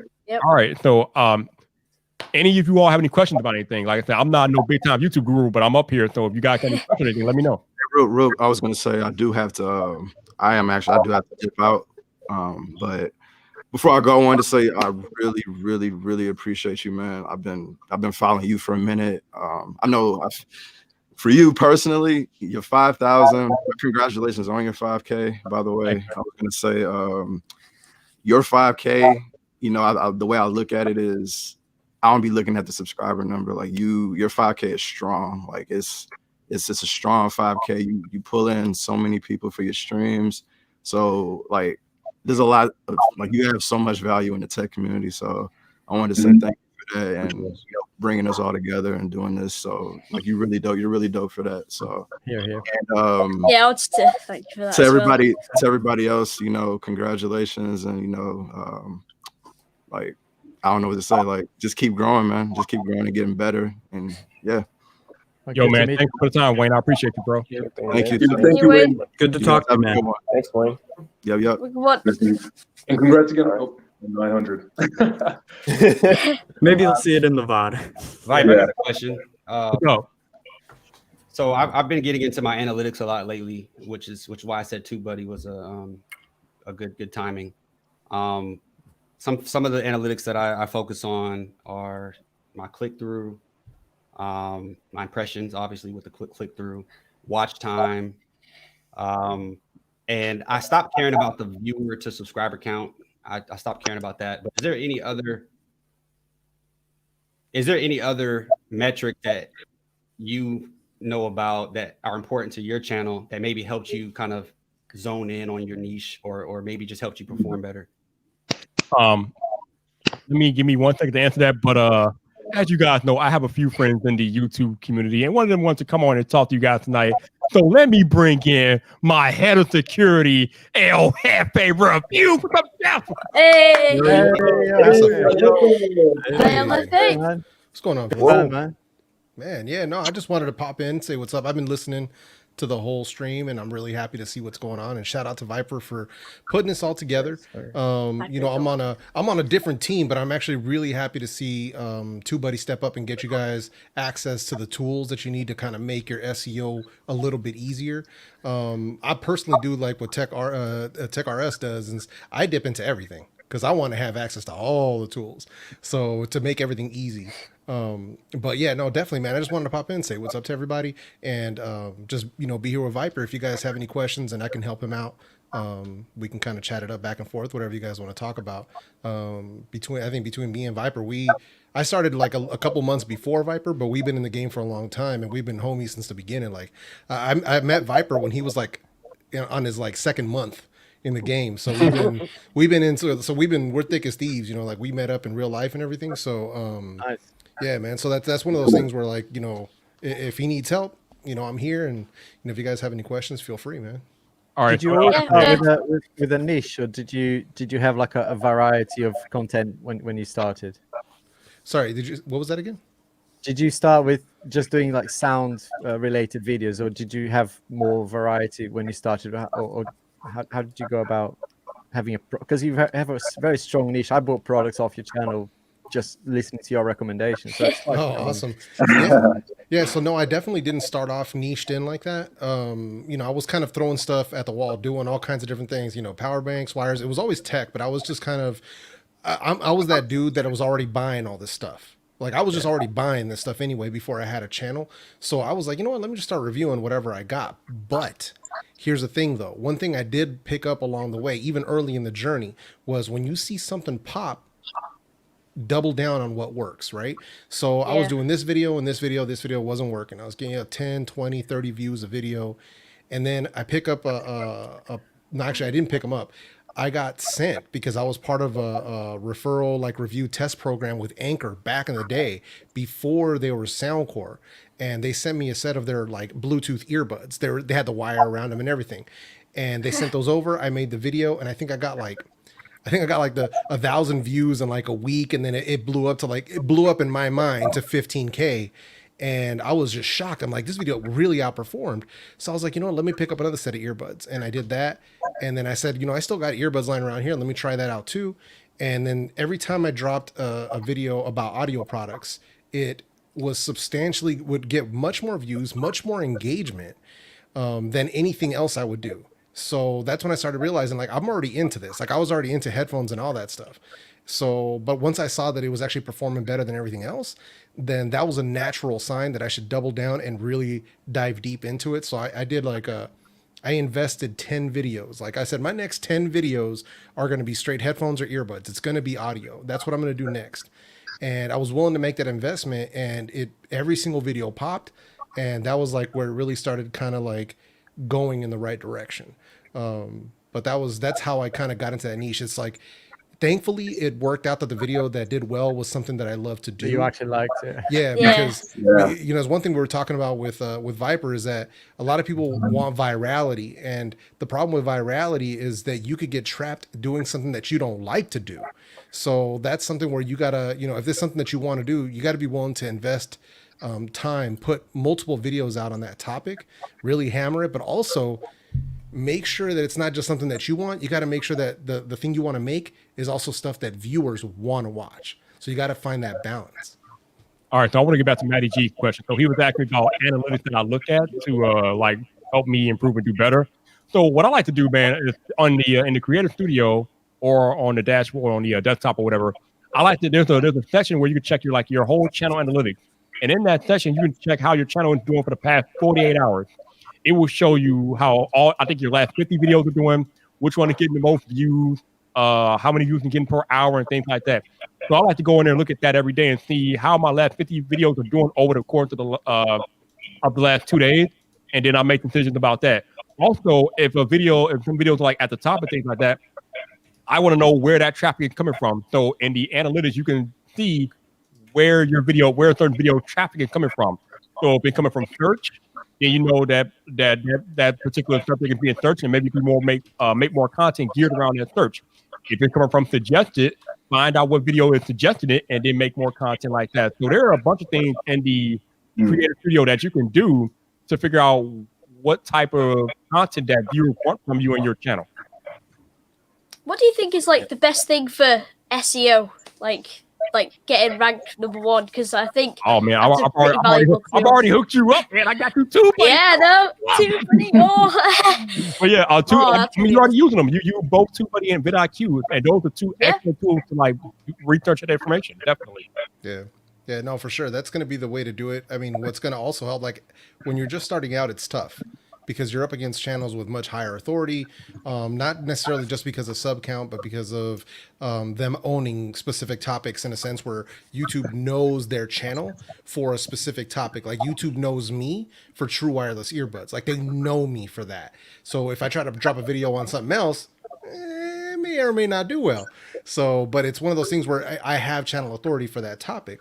So that's one of the things where you kind of got to be careful with. But you can do everything you can to give your video the best opportunity by, first of all, picking something that's already got some sort of search traffic going on. So if it's a hot new topic, whatever it might be, like obviously this week, Galaxy Buds, Galaxy S21, everything.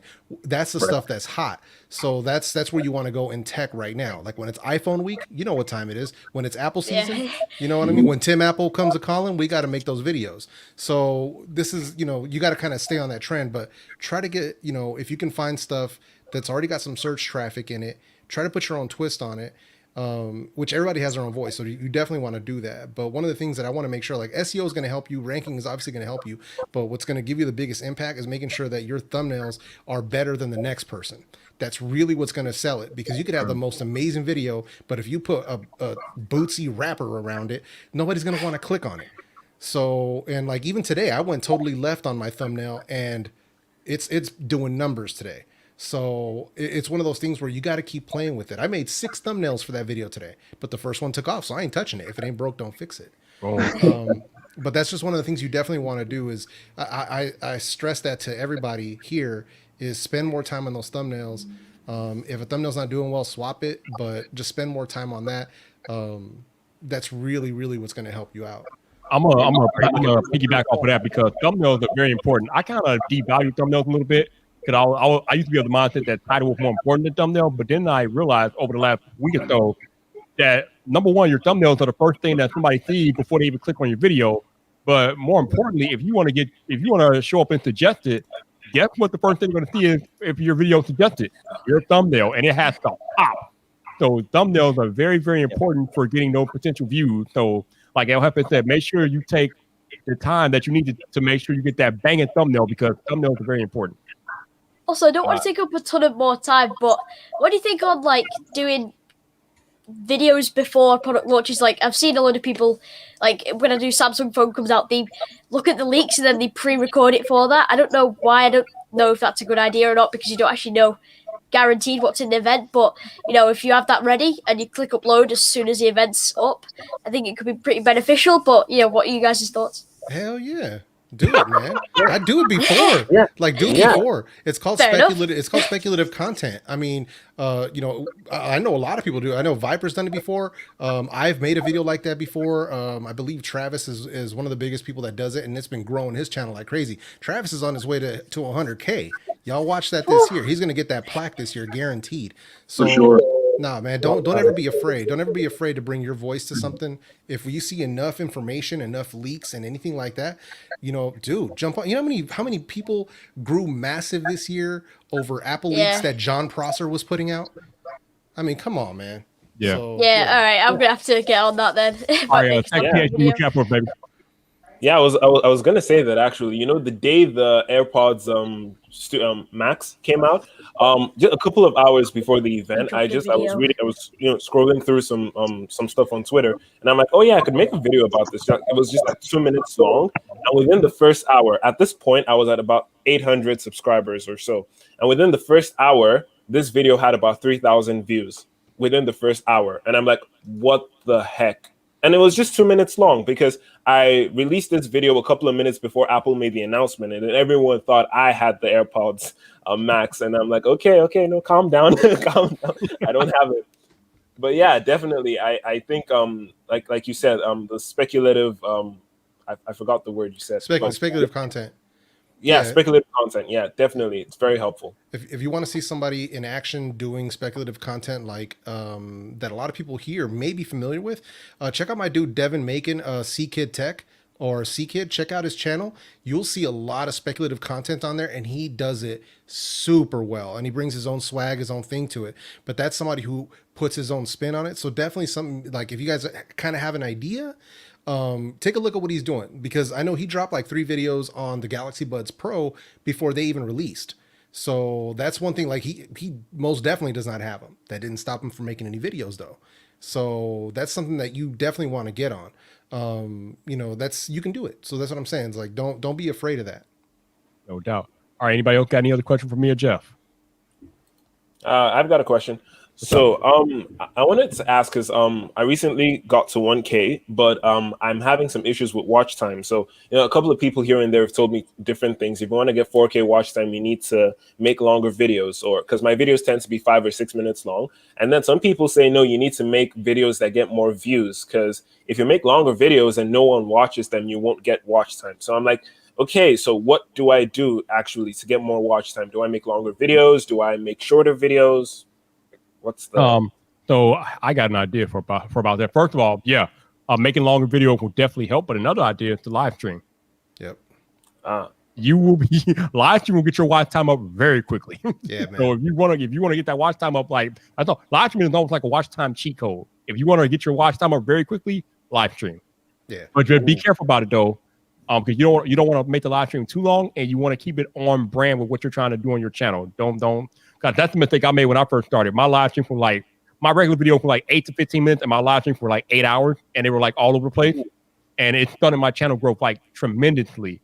So if you are going to live stream, try not to live stream for maybe no more than maybe like half an hour to an hour, but make sure you keep it on brand with what your channel is about. Yeah. And then as far as video length, your videos need to be as long as they need to be. Yeah. So however long it takes you to get your point across in whatever video, that's the length that it's got to be. If that's 5 minutes, 6 minutes, it is what it is. Look at my boy Gameski. His videos blow up, and his videos routinely are under 8 minutes. So my videos are routinely 8 to 16 minutes. So, and we're talking about the same thing. So, it's however long it takes you to make that point. I want to be thorough in my videos, so that's why they take a little bit longer. But that's just me. So, however long it takes, like, don't sweat it, man. But yeah, definitely getting more views is definitely going to up that watch time for sure. But live streaming, that's especially if you already have your 1K. I mean, that's really going to be something that you definitely want to do. Like, kind of, if you can set a schedule, like I live stream weekly now at this point, not because I have to, but it's one of those things where I love connecting with my audience. My Sunday show, my people know to come through now, and it's a lot of fun.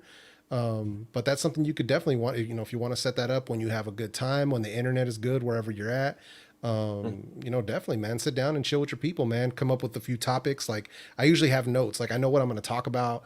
I title the video, along those lines, and then I make sure that I hit those topics throughout the conversation. Jeff dropping those nuggets. Woo! Oh man, so much wisdom. I'm taking so many notes right now. Thank you guys so much. Much appreciated. No doubt. All right, anybody else got any other question for us? Yeah, I have one. So I've noticed that being early to tech products, just like you guys have said with doing a video before it even comes out, is key. So in our cases, sometimes we don't get to work with like the brands like Google and stuff, where they're giving out review samples to people way earlier. So how do we make our content unique with the same product, but account for us having it a lot later than some of the bigger creators? Now you just got to bring your own twist, because that's, me and Viper, we did the same thing. Like, it's now we're in a blessed position where we do get access to product early. But even then, even now, we still don't get access to certain products. Like, we had to wait for those AirPods Maxes. Yeah. We had to sit there and watch while everybody else had them. And it's like, come on, son. So it's the same kind of thing. Like, we all know what it's like still, even to this day.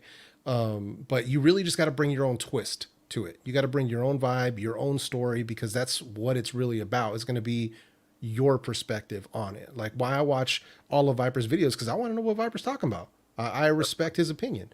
So it's literally just that. Like, why do I watch Travis's videos, or a bunch of different people? It's because I want to hear what they got to say about it. Even that's kind of the cool part, because you'll find a lot of people that only want to hear one person's opinion. I'm a preacher to people to tell them, like, don't just watch my videos.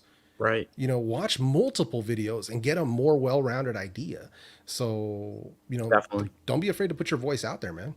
And the other thing is, a lot of creators, like a lot of people who are thinking about starting a channel, or who already might have started a channel, they're like, oh my God, we're oversaturated. The niche is oversaturated. The market's oversaturated. Blah blah blah blah blah.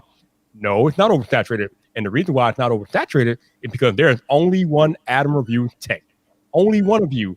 So you are the only person on the platform who could present content the way that you present it, and people are going to value that. I mean, I don't remember your current channel count, but I think you got a few hundred subscribers the last time I checked. So you got those people value Adam, and they value what you have to bring. It doesn't matter if you get the AirPods Max on day 1 or day 30. It doesn't matter. They are waiting to see or hear what Adam thinks about the AirPods Max, because they have built that trust with you. So don't worry about when you get a product. You can make a video about a product whenever, because the other thing about tech products is that they're evergreen content. And what I mean by that, for those of y'all not familiar with the term, evergreen content is content that is relevant practically forever, or at least to the next big thing comes out in that category. So if you get the AirPods Max and you make an AirPods Max video, let's say you get the AirPods Max a month from now, Adam. If you make that video a month from now, that video will be relevant until Apple releases the next version of the AirPods Max. So it doesn't matter when you get it. That video is going to be relevant for a long time, and we call that evergreen content. And Viper, to add on to that, like you said, the maxes are going, that content you get a month from now is going to be relevant until the sequel, the successor comes out. I found also that doing the 1 year later, there's value in that. I was kind of mindful in my Note 10 Plus review when the Note 20 Ultra was coming out. I said, if I'm thinking of myself as a consumer, when the next thing comes out, I'm wondering if it's really that much better than the thing that came before. And so I released Note 20 Ultra review, the Note 10 Plus 1 year later review when the 20 Ultra came out. And that was one of my best performing videos, about 35K right now. Not incredible, but that one hit the mark for me, just in terms of kind of putting myself in the viewer mindset, comparing what's new to what came before. Yeah, definitely. I experienced the same kind of thing. Like I did an iPhone XS Max in 2020, and I think that's my second highest viewed video. So I think my question was mainly referring to like getting the newest stuff at that time, but I see exactly what you guys are saying. It's going to be good no matter what, because like everyone here has a unique perspective. That's great. So, yeah. Hey Viper, I've got a question which is around dealing with, you know, people selling stuff, right? So I'm sure we all here got those emails of, hey, we represent this brand, or we're some seller over here on Amazon. You know, would love you. You know, your channel is amazing. We'd love you to represent our brand. Where do you draw a line? You know, in you know, because I like to think that we all value our time and we all value our work, right? But there are times when I think, well, hang on, I'm still nobody, right? We're still a very, very small channel. So, but I don't want to compromise on quality either. But it's, you know, did you ever come up against that sort of I'm gonna choose? I'm gonna pass this off to Ohepe because I can go in, so I'll let him go first. Yeah. So the first thing I always want to tell people is it's okay to say no, and it's okay to ignore and delete those emails, because they're going to come flooding, especially as you grow. It's going to get worse, and it's going to get worse, and it's going to get worse. So it's okay to say no to that stuff. But I will take a peek at what they're offering. I'll take a look and be like, oh, let me see what this is. And, you know, I'll look, you know, if they say what the name of it, like if they put just a link and they don't say what the name of it is, I'll just delete it. But I want to see, like, if they write, yeah, I'm so-and-so and I'm representing, you know, we have these, you know, so-and-so Bluetooth headphones, and I'll copy and paste it and I'll Google it and be like, let's see, is there any traffic on this? Is there any meat on the bone here for this? And if there's nothing, usually I'll skip it. But if it's something that actually looks intriguing, where I'm like, okay, the specs look pretty good, the design looks pretty good, they, you know, actually called me by my name, they spelled things correctly in the email. If it looks halfway decent, then sometimes I'll go ahead and bite. But for the most part, just be okay with not accepting every review sample, especially if it doesn't fit what you're trying to do on your channel. And then just actually take a look and see if there's, do a little bit of research on it too. Like why I refuse to do any USB cables or power banks is because there's just no search. Yeah, there's nothing. I mean, I did two like a long time ago, like the first year I was doing YouTube. And the crazy thing is those kind of turn into evergreen in a sense of like they get like 5 views a month or something.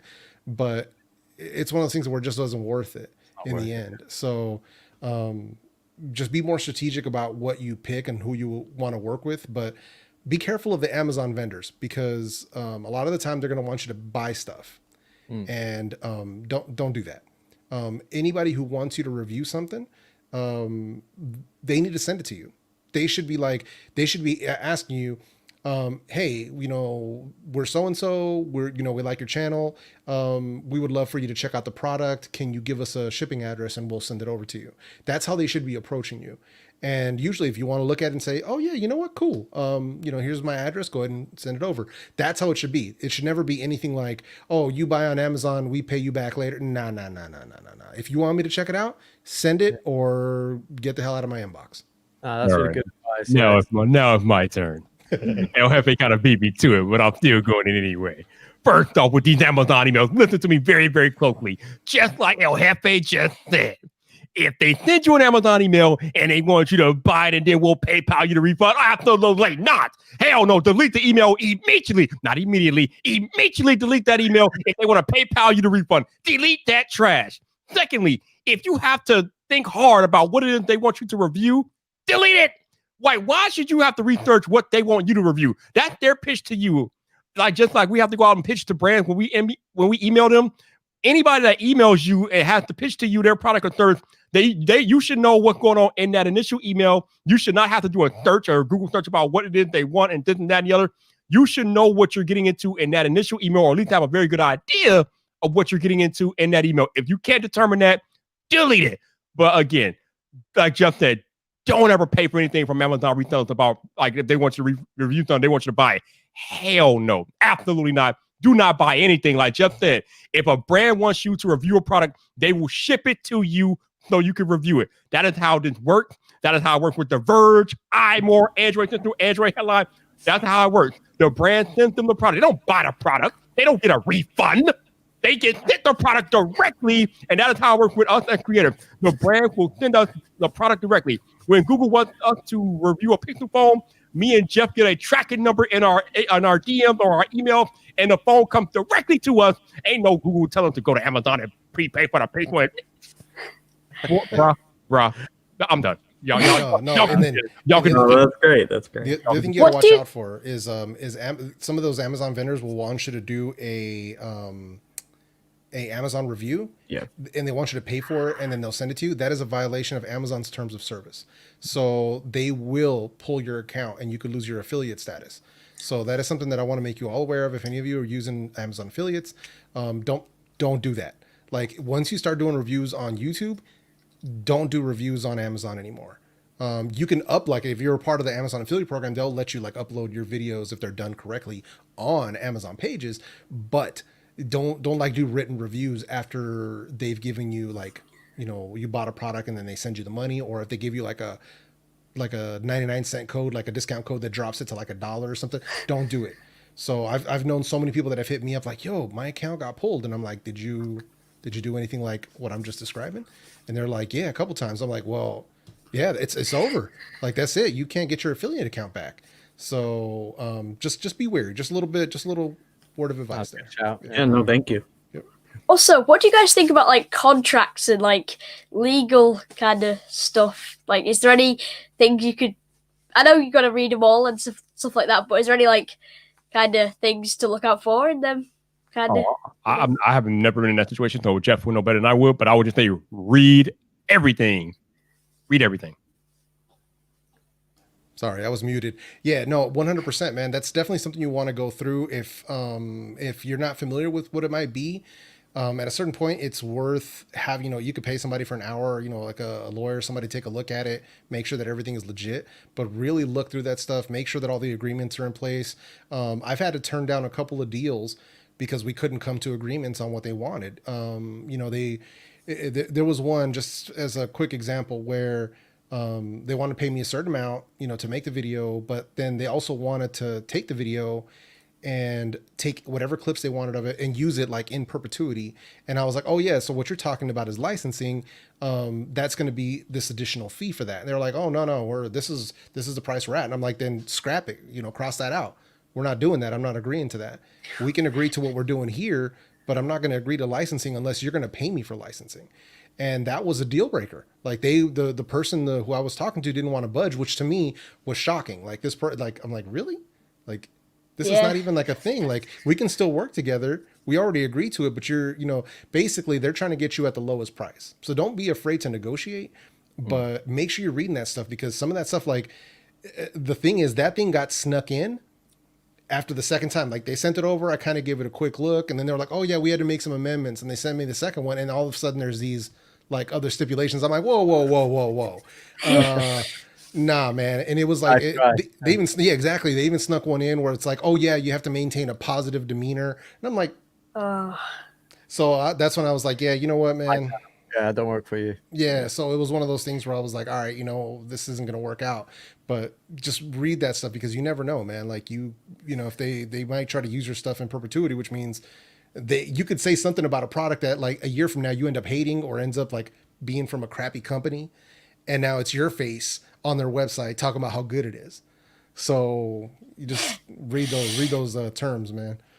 All right. When you were saying about like, hold on. It's my turn. I have a question. What in the blue monkey's nipple is TYU? What is that, y'all?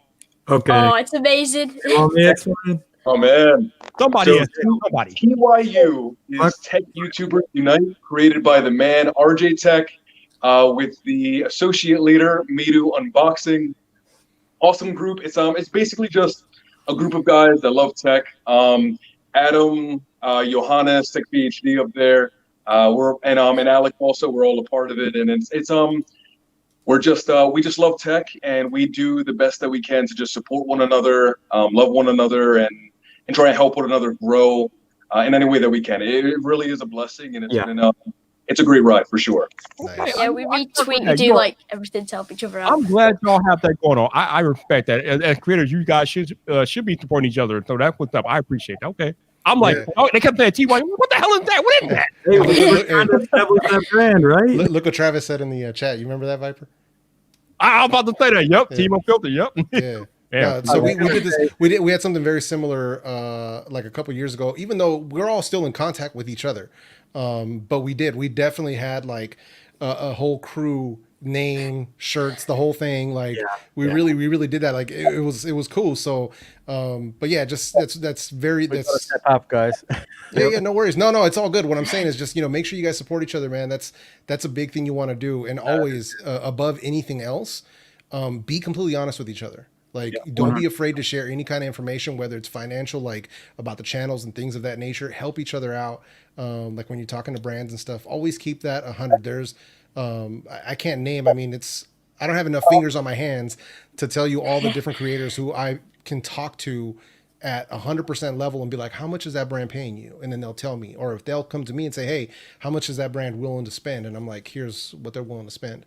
So you got to have those kind of relationships, because, or else we won't know. So definitely keep those lines of communication open. Yeah. I think it's also about being together like in the tougher times, because I think we all go through like dry spells of YouTube, or the ups and downs, and to have people you can just talk with and support you no matter what is just key. So Yo. My man, I see my man Sabo. He just like to fade away in the background. Sab, I know you like the quiet type, but I know you quiet type, but that's cool. But I see that. If I see it, I'm coming for you. So Sab, do you have any questions or comments, bro? Well, don't have any questions, but yeah, adding on to the TYU, I actually first found out about all of this when making a video with Johannes himself. I made a video talking tech with TechPhD. We talked like about tech and stuff, and then like you said, the transparency in between, like just supporting each other and everything. I can tell Johannes everything and he can tell me everything. Like we have that like connection in between each other. I recently got to know Charlie as well. Like we literally just talked today, and yeah, it's completely right about having that transparency, just like knowing that you can go to the person and that you can tell them everything and they can tell you everything. So yeah, totally agree. We have to have those connections to like just improve, help each other, and yeah, everything. And like Viper, don't be afraid to reach out to people regardless of subscriber size, but you also have to be careful that sometimes they are busy. Crazy lives. I can speak to that just myself with how much stuff I have going on personally. But I do try to make myself as available to creators as possible, like coming on here and speaking with you guys, doing what I can. So, all we're trying to do is drop gems, drop game. Viper's been in the rooms on Clubhouse with me. We've been trying to help out new creators as well. For those of you that don't know, I actually work for vidIQ, so I help creators on a daily basis as my full-time job. So this is what we try to do. We want to make sure for us, everybody succeeding is a win for us. You know what I mean? It's a win for all of us. And there's enough out here for everybody to eat. Believe you me. That's why I'm never mad when I see somebody else start making content just like mine or talking about the same things I'm talking about. I am never mad because there's so much out here that I'm glad they're getting their piece. I want everybody to succeed. Absolutely. Okay, cool. Yeah. I was just gonna say there was a few collabs at the end of the year, like we all do, and I really loved being part of some of those. But Ian's Tech, he's done a huge one. It was like, I don't know, 20, 30 people in it, and it was amazing to see that everyone in there said pretty much the same thing. That the year was crap, right? Let's not beat around the bush. It was a crap year for all sorts of reasons, but everyone was saying that the tech community and is what saved. And for me, it really hit home. How many times I was like, because my family doesn't really get what I'm doing on YouTube, and I don't really have a lot of people that understand it. So to have this community and the ability to bounce ideas off and ask questions, there's so many good guys. I mean, RJ and Patrick, lots of guys that really you can have a Zoom call and they will give you the time, and it's fantastic, really. And it really helped and saved the year, as I said. Yeah, like Jeff said, man, there is enough pie out here for all of us. So the misconception that a lot of creators have, especially creators starting out, is that it's a competition with your fellow creators. No. It is not a competition with your fellow creators. Your only competition is yourself. I love to tell people, as long as your next video is better than your last video, that is the competition. That is where it's at. Because that means if your next video is better than your last video, you are becoming a better creator each and every video. And that is what you should be driving at. That is what you should be striving to be or striving to get to. Make your next video your best video. Keep that mindset. Don't worry about what the next creator is doing. And also, do not compare your stats or your subscriber count with another creator, because there are so many variables that you can't control. You have no idea what they're going through or what they did or have done. It just, you can't do it. It doesn't matter. You don't know how long they've been in the game, things like that. So only worry about your numbers, your journey, and how you can get better as an individual creator, and you will go far. 100%. Yeah, it's important to have that self-awareness where we are in the journey. I always tell me that myself. I say, hang on, in June last year, I didn't have a channel. So it's like, I've got to, appreciate that. You've got to respect that you have to put the hours in, you have to work hard and be consistent. So it's 100%. Well, I got a question for Jeff. Yeah.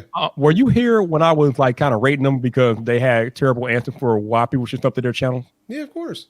Do you have anything to add to that? I mean, I might have missed something. You had anything to add to that? No, I mean, you hit on it. There was a couple of guys that definitely did. They went ahead and met what needed to be said.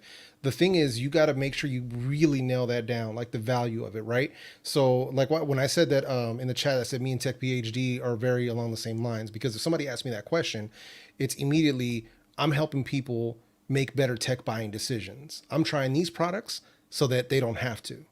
So that's what I'm doing. That's the value that I'm bringing to people. And I try to give people that value immediately when you land on my channel in the channel trailer. So, 45 seconds, as soon as they hit my channel, it's going to be, here's what my channel's about. Here's who I am. And if this is your first time here, check out the playlist right under here. It's going to take you to some of my most useful videos. Top 5 under 50, top 5 under 100, favorite headphones, favorite true wireless. So basically, I'm making it about you as the viewer. That's what it's all about. And that's something that definitely changed the trajectory of my channel. Like, I could go into my analytics and see the moment where I had the mindset shift of making it about the viewer and bringing value to the viewer, where my channel really changed its direction and really started moving forward. But that's really like, you want to make sure you have, they call it an elevator pitch. So you got to be able to tell me in less than 30 seconds exactly what that value is. But it just takes a little time. It takes a little bit of time to get it. So I know even for me, it took me a while to really understand that. But that's just something you definitely want to nail down in your head. You want to know exactly what the value is you bring to the viewer. So, and also why you're doing this, whether it's for fun, whether you're trying to build a business, whatever it is, if it's for financial freedom, whatever it is, you make sure you know exactly why you're doing this. Boom. So, Jeff, given the fact that you do work for vidIQ and you have access to all these high-level channels and analytics, what are, Matt was asking me earlier, what are some of the analytics that I look at to gauge how my channel is doing? So, Jeff, you would have a better idea of this than me. What are some of the analytics that they should be looking at as far as trying to grow their channel? Usually, it's one of those things where I'd be looking at, normally for a video's performance, you want to look at your click-through rate, you want to look at that average view duration, you want to look at those retention graphs. That's a big one, because that's usually going to tell you how satisfied viewers are with your video. So like if you're looking at that retention graph and you immediately see like a fat dip, you need to go to that timestamp and be like, what the hell did I say? What did I do? What did I show on screen that made people leave? Or did you give the payoff for the video too early? So you kind of have to restructure your videos based around attention, and they call it attention management. So you want to make sure that you're looking at the way that those graphs look and then adjusting the way that you make your videos around the way that people pay attention. So my videos now, if you look at one of my videos, like the video I dropped today on the Galaxy Buds, if you look at that video now versus a video I did a year ago, the whole structure of the video is different. So like the first 45 seconds are completely different. The entry into the video is different. The exit strategy is different. Whether I say to subscribe or not, completely different. So it's something that I paid attention, started looking at those graphs and started saying, okay, what did I do here that made people leave? All right, don't do that. What did I do here to make people leave? Okay, don't do that. And then sometimes you'll even see what they call highlights, where people stayed on for longer. Okay, so what did I do there that really held people's attention? What was my vibe? So really pay attention to those graphs, because that'll really help you improve like people's attention and people staying on there. That's gonna definitely help improve your channel. Obviously better thumbnails as usual, better titles, stuff that's gonna really hook people. But that's really one of the biggest ones, is looking at those retention graphs to see what you're doing wrong. And this way you don't do that. So, and do you find that now you've got like a template sort of sorted out, after you've gone through that, you obviously understood what works and what doesn't? Do you get like almost like, before you start recording, when to say what, when to do your call to actions and when to do your, your sort of your hooks? Yeah, no, and I've tested it, man. Like I've tested it over a lot of videos, like whether to do a call to action, whether not to do a call to action, what works, what doesn't, when to do certain things and how to do them. Because some people get really turned off when you tell them to subscribe before a certain point in the video. So like when, people, you're just starting out and, what do they call it? Like, comment, and subscribe is what a lot of people will say. And it's just like, don't do that. Don't do that. So like, I don't tell people to smash the like button at all now. And at a certain point, the reason that I still say subscribe, like I just started doing it again in the last couple of videos after I didn't do it for a while because I was testing. I noticed a 20% drop in new subscribers when I stopped saying it. So I was like, okay, now I'm still gaining subscribers, but it's just slower. So I was like, okay, cool. Now I know.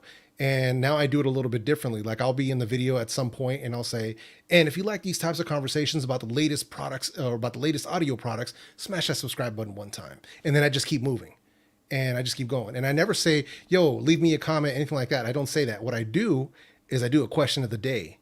So like I'll say something along the lines of in the middle, like, and before we move on to the next section of the video, let me know what kind of headphones are you wearing while you're watching this video. Let me know down in the comment section.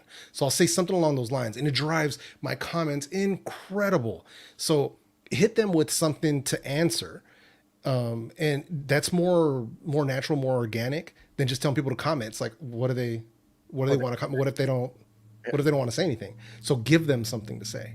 But it's something, and then make sure you are obviously, responding to those comments. I mean, it's pretty crazy. Today's been crazy on comments, I'll tell you that much. But it's stuff that you can do to kind of help out. And as far as a template, I sort of have a template now, but I'm always testing. Always. Like I gotta remain a student to the game. So don't be afraid to play around with stuff. You never know what could work for you, but just be mindful about how you come into your videos, and be mindful about how you leave your videos. Don't use any of those exit words. That's something where I try to tell people, like, if your video's done, don't talk for another minute or two. You know what I mean? Don't start saying like, well, so that's going to be it for this video. And then, you start yak. People leave. Like, you'll see a massive drop. Yep. So, and that's something that my boy Travis taught me, where he was like, listen, get your video all the way to the end and then leave. Or if you can do a really quick exit, like this last video I did where I was like, and if you're into true wireless earbuds, check out some of the videos that I'm gonna leave right up here on the screen. With that said, I'm out. Mic drop. 5-second drop. Like, I'm out. And there's been other videos where I don't even do end screens, where I'm like, and that's going to be a decision that you have to make for yourself. Boom, video ends. People are like, what the fuck? So, so it's just one of those things where it's, they don't know it's ending, so they don't leave early. So, don't use any exit words. No, to wrap things up and, okay, so that's going to be it for this video. Never say anything that you're leaving. Never give them a clue that the video's over. So, and just like if you script or anything, just scrap those outros. Just get rid of them. Don't even do that. Yeah. So I'm guilty of outro, but my outro. No, it's all good. No, but your outros are legendary, bro. My outro legendary. Legendary.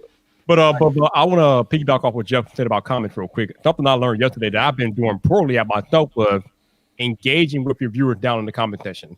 I used to just go down and be like, thank you for watching, blah, blah, blah, or heart comments, or say thank you and things like that. But I got put onto some game yesterday from the homie Daniel Patel, and he was saying that you should actually go down there and have actual conversations with people that watch your videos. And I completely agree. I'm so kind of disappointed with myself for not doing that before. I mean, it's not like I was doing bad, because I was responding to all the comments, but I wasn't engaging how I should. So I definitely want to pass that along to you guys, that when you are going down to your comment section to respond, have an actual conversation with your viewer, because it's interesting. I think it might have been one of you guys, I think it was maybe with Alec, who showed me a tweet earlier about a comment that he got when somebody was trying to like throw shade at him, and then he like turned it back on him, and then they respected the way he responded, and they ended up subscribing to the channel. So if you go down I've done that too. Yeah, if you go down there and have like actual conversation, you might turn a non-subscriber into a subscriber. So just be aware. A few times. I mean, this guy was saying that video was too long, and I said, well, I appreciate your comment. This was literally my first few videos, but I appreciate the honesty. I prefer that than just dislike, and there's nothing to work on, right? It's just like, okay, you interacted with me, great, but if you give me some information, I'll definitely, I'm honest. So look, I am learning, and I'll try to make the next one a bit snappier. And I am actually doing another video on that. So if you're interested, stick around. And he came back and said, I really appreciate the honesty. And he responded positively. And you know what? I've subscribed to your channel. So now I'm like, I built something there, and I have to prove him right. I think. Yeah, I had that. I don't know. It was some kind of tweet saying, "Oh, TechAreUs is pretty cool." I was like, "Yeah, thanks." And then this guy came, and he was like, "Why would I listen to this kid?" And I'm like, "How do I turn this in my favor?"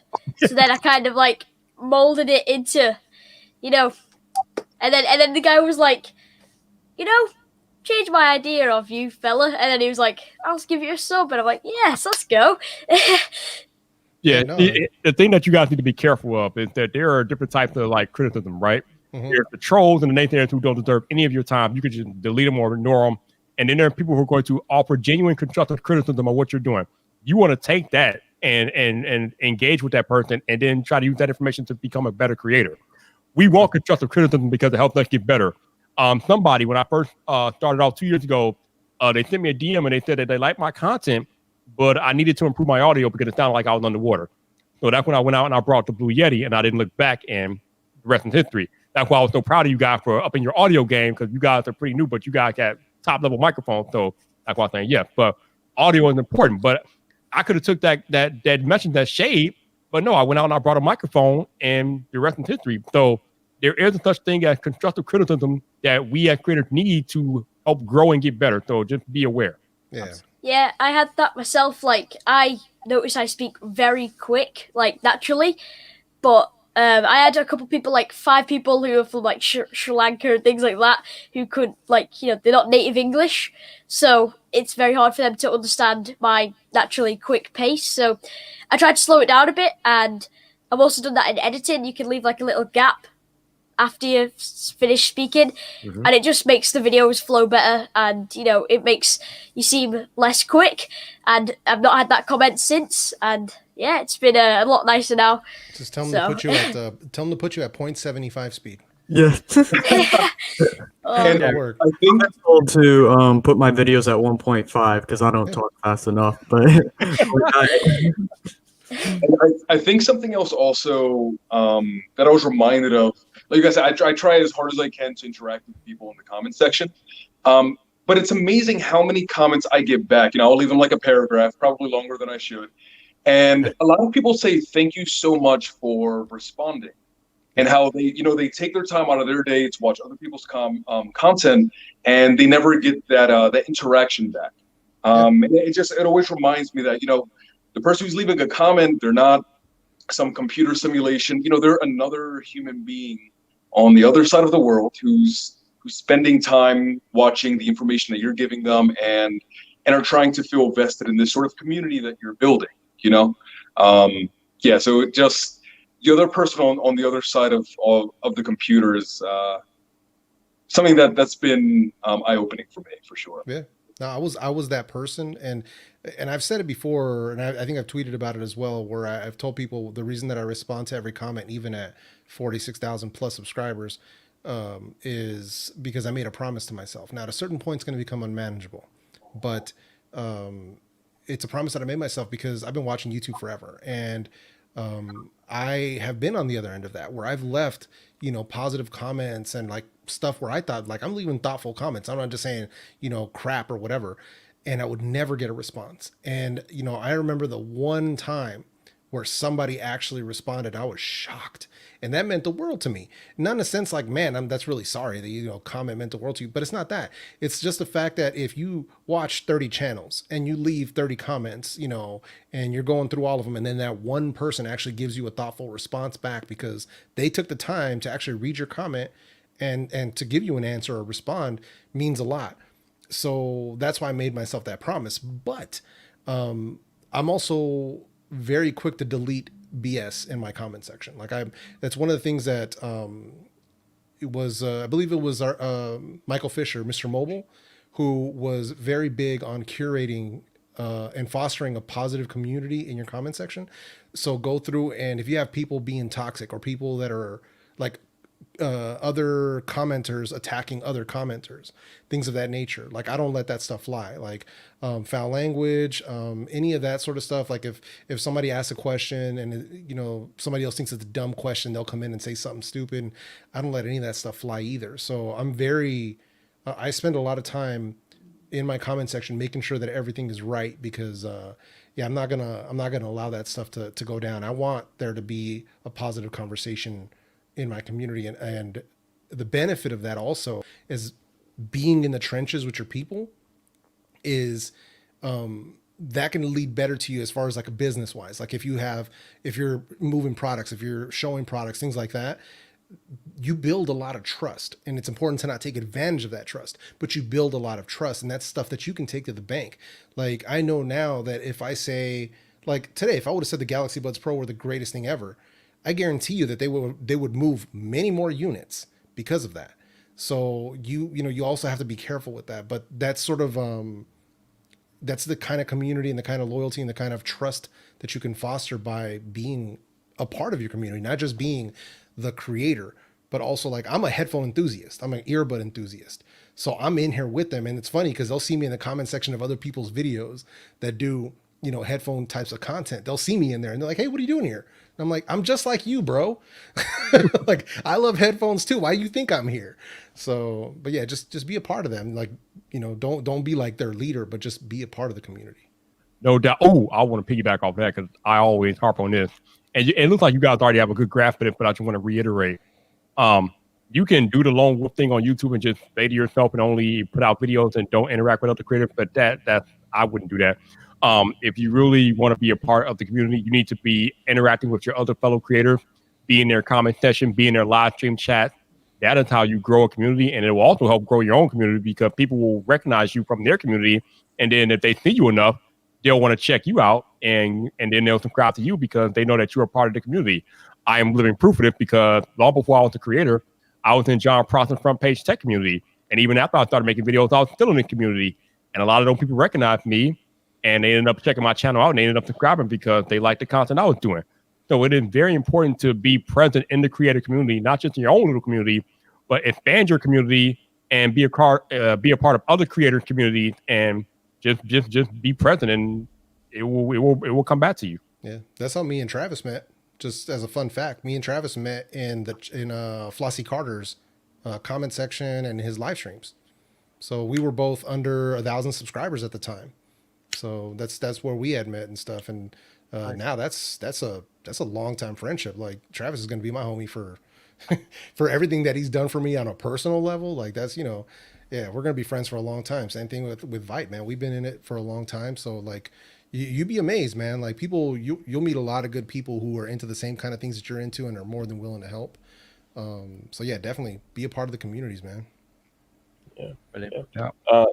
Totally agree with you. Because David, Adam, and Alex can totally attest to this, that usually whenever one of us uploads a video, like the first people to watch or the first people to comment would be other people from the TYU. It would either be David or Alex or Adam, or someone is always there. Like even if they are, several times they've told me that, oh man, I'm currently at work, but I'll leave the video playing in the background just so, you've got those couple extra views at the beginning, within the first couple of minutes, just to lift your spirits a bit. So yeah, we definitely engage under each other's videos, on each other's tweets, like, and other creators as well. Definitely not just tied down to, one another, but the point I'm trying to pass across is it's a consistent thing. You will hardly ever find a video that one of us uploads that you will not see at least 2 or 3, 4 different people from the TYU there in the comment section, talking about one thing or another. And they're not just pointless comments like, oh, fire video. Like, we're actually watching and telling you, oh, I loved what you did with the B-roll at, this timestamp, or, oh, I love what you did with your sound at this timestamp, or something like that. So we're definitely also trying to help increase the quality of each other's content with creative, constructive criticism as well. Yeah, man. No, do that. Yeah, man. I always see Johannes. He's always got 4 comments on my videos. Like he just watches all the way through, and then whenever he sees something, he's like, "Oh, that was sick, then, Charlie." And I'm like, "Yes, thanks, Johannes. It means I can, I can use that more in different videos." And yeah, just having a community of good people, who, retweet your videos, help you take the videos like shoot them up exponentially from the start. I think it's really cool. I'm glad you guys have that bond because, as you all know, well, you don't know yet, but you will, YouTube is a grind. And there are going to be days where you question, why are you doing this? Because you don't get the numbers that you get, or a video doesn't perform how you think it should perform. And having that backing of your fellow creator will take you a long way. So I'm glad you guys have that closeness with each other to help each other out when you get to those days, because those days will come, because YouTube is brutal. Yeah. You guys have any other questions for us? Yeah, no, we got JZVP and Saif. I don't know if you guys want to ask any questions while we're here. We've been doing this for a while, man. So if you guys have anything you want to know or anything, feel free, man. Now's your time. I have one question to touch on. Something we talked about a couple of minutes ago, but the fact that you can hop on trends when something is popping. So let's say a phone's going to come out and you don't have it, but you still make a video on it because you want your voice to be heard, you want your opinions to be heard. Now, let's say that video takes off. And then I've had that where a video takes off and it does numbers that are really high compared to what I usually get. But I also get a lot of comments saying, you don't have the product, why are you talking about it if you don't have it? How do you tackle that? Excuse my language here, but, F them. Yeah. So don't worry about them. Seriously. But don't worry about them. what about if they leave dislikes on your video? Does that mean your video doesn't perform as well? How does that work? Engagement, baby. Yeah, don't even worry about it, man. Like it literally, the like dislike, it's not going to make a difference. So it's not going to make a difference. So don't even worry about that, man.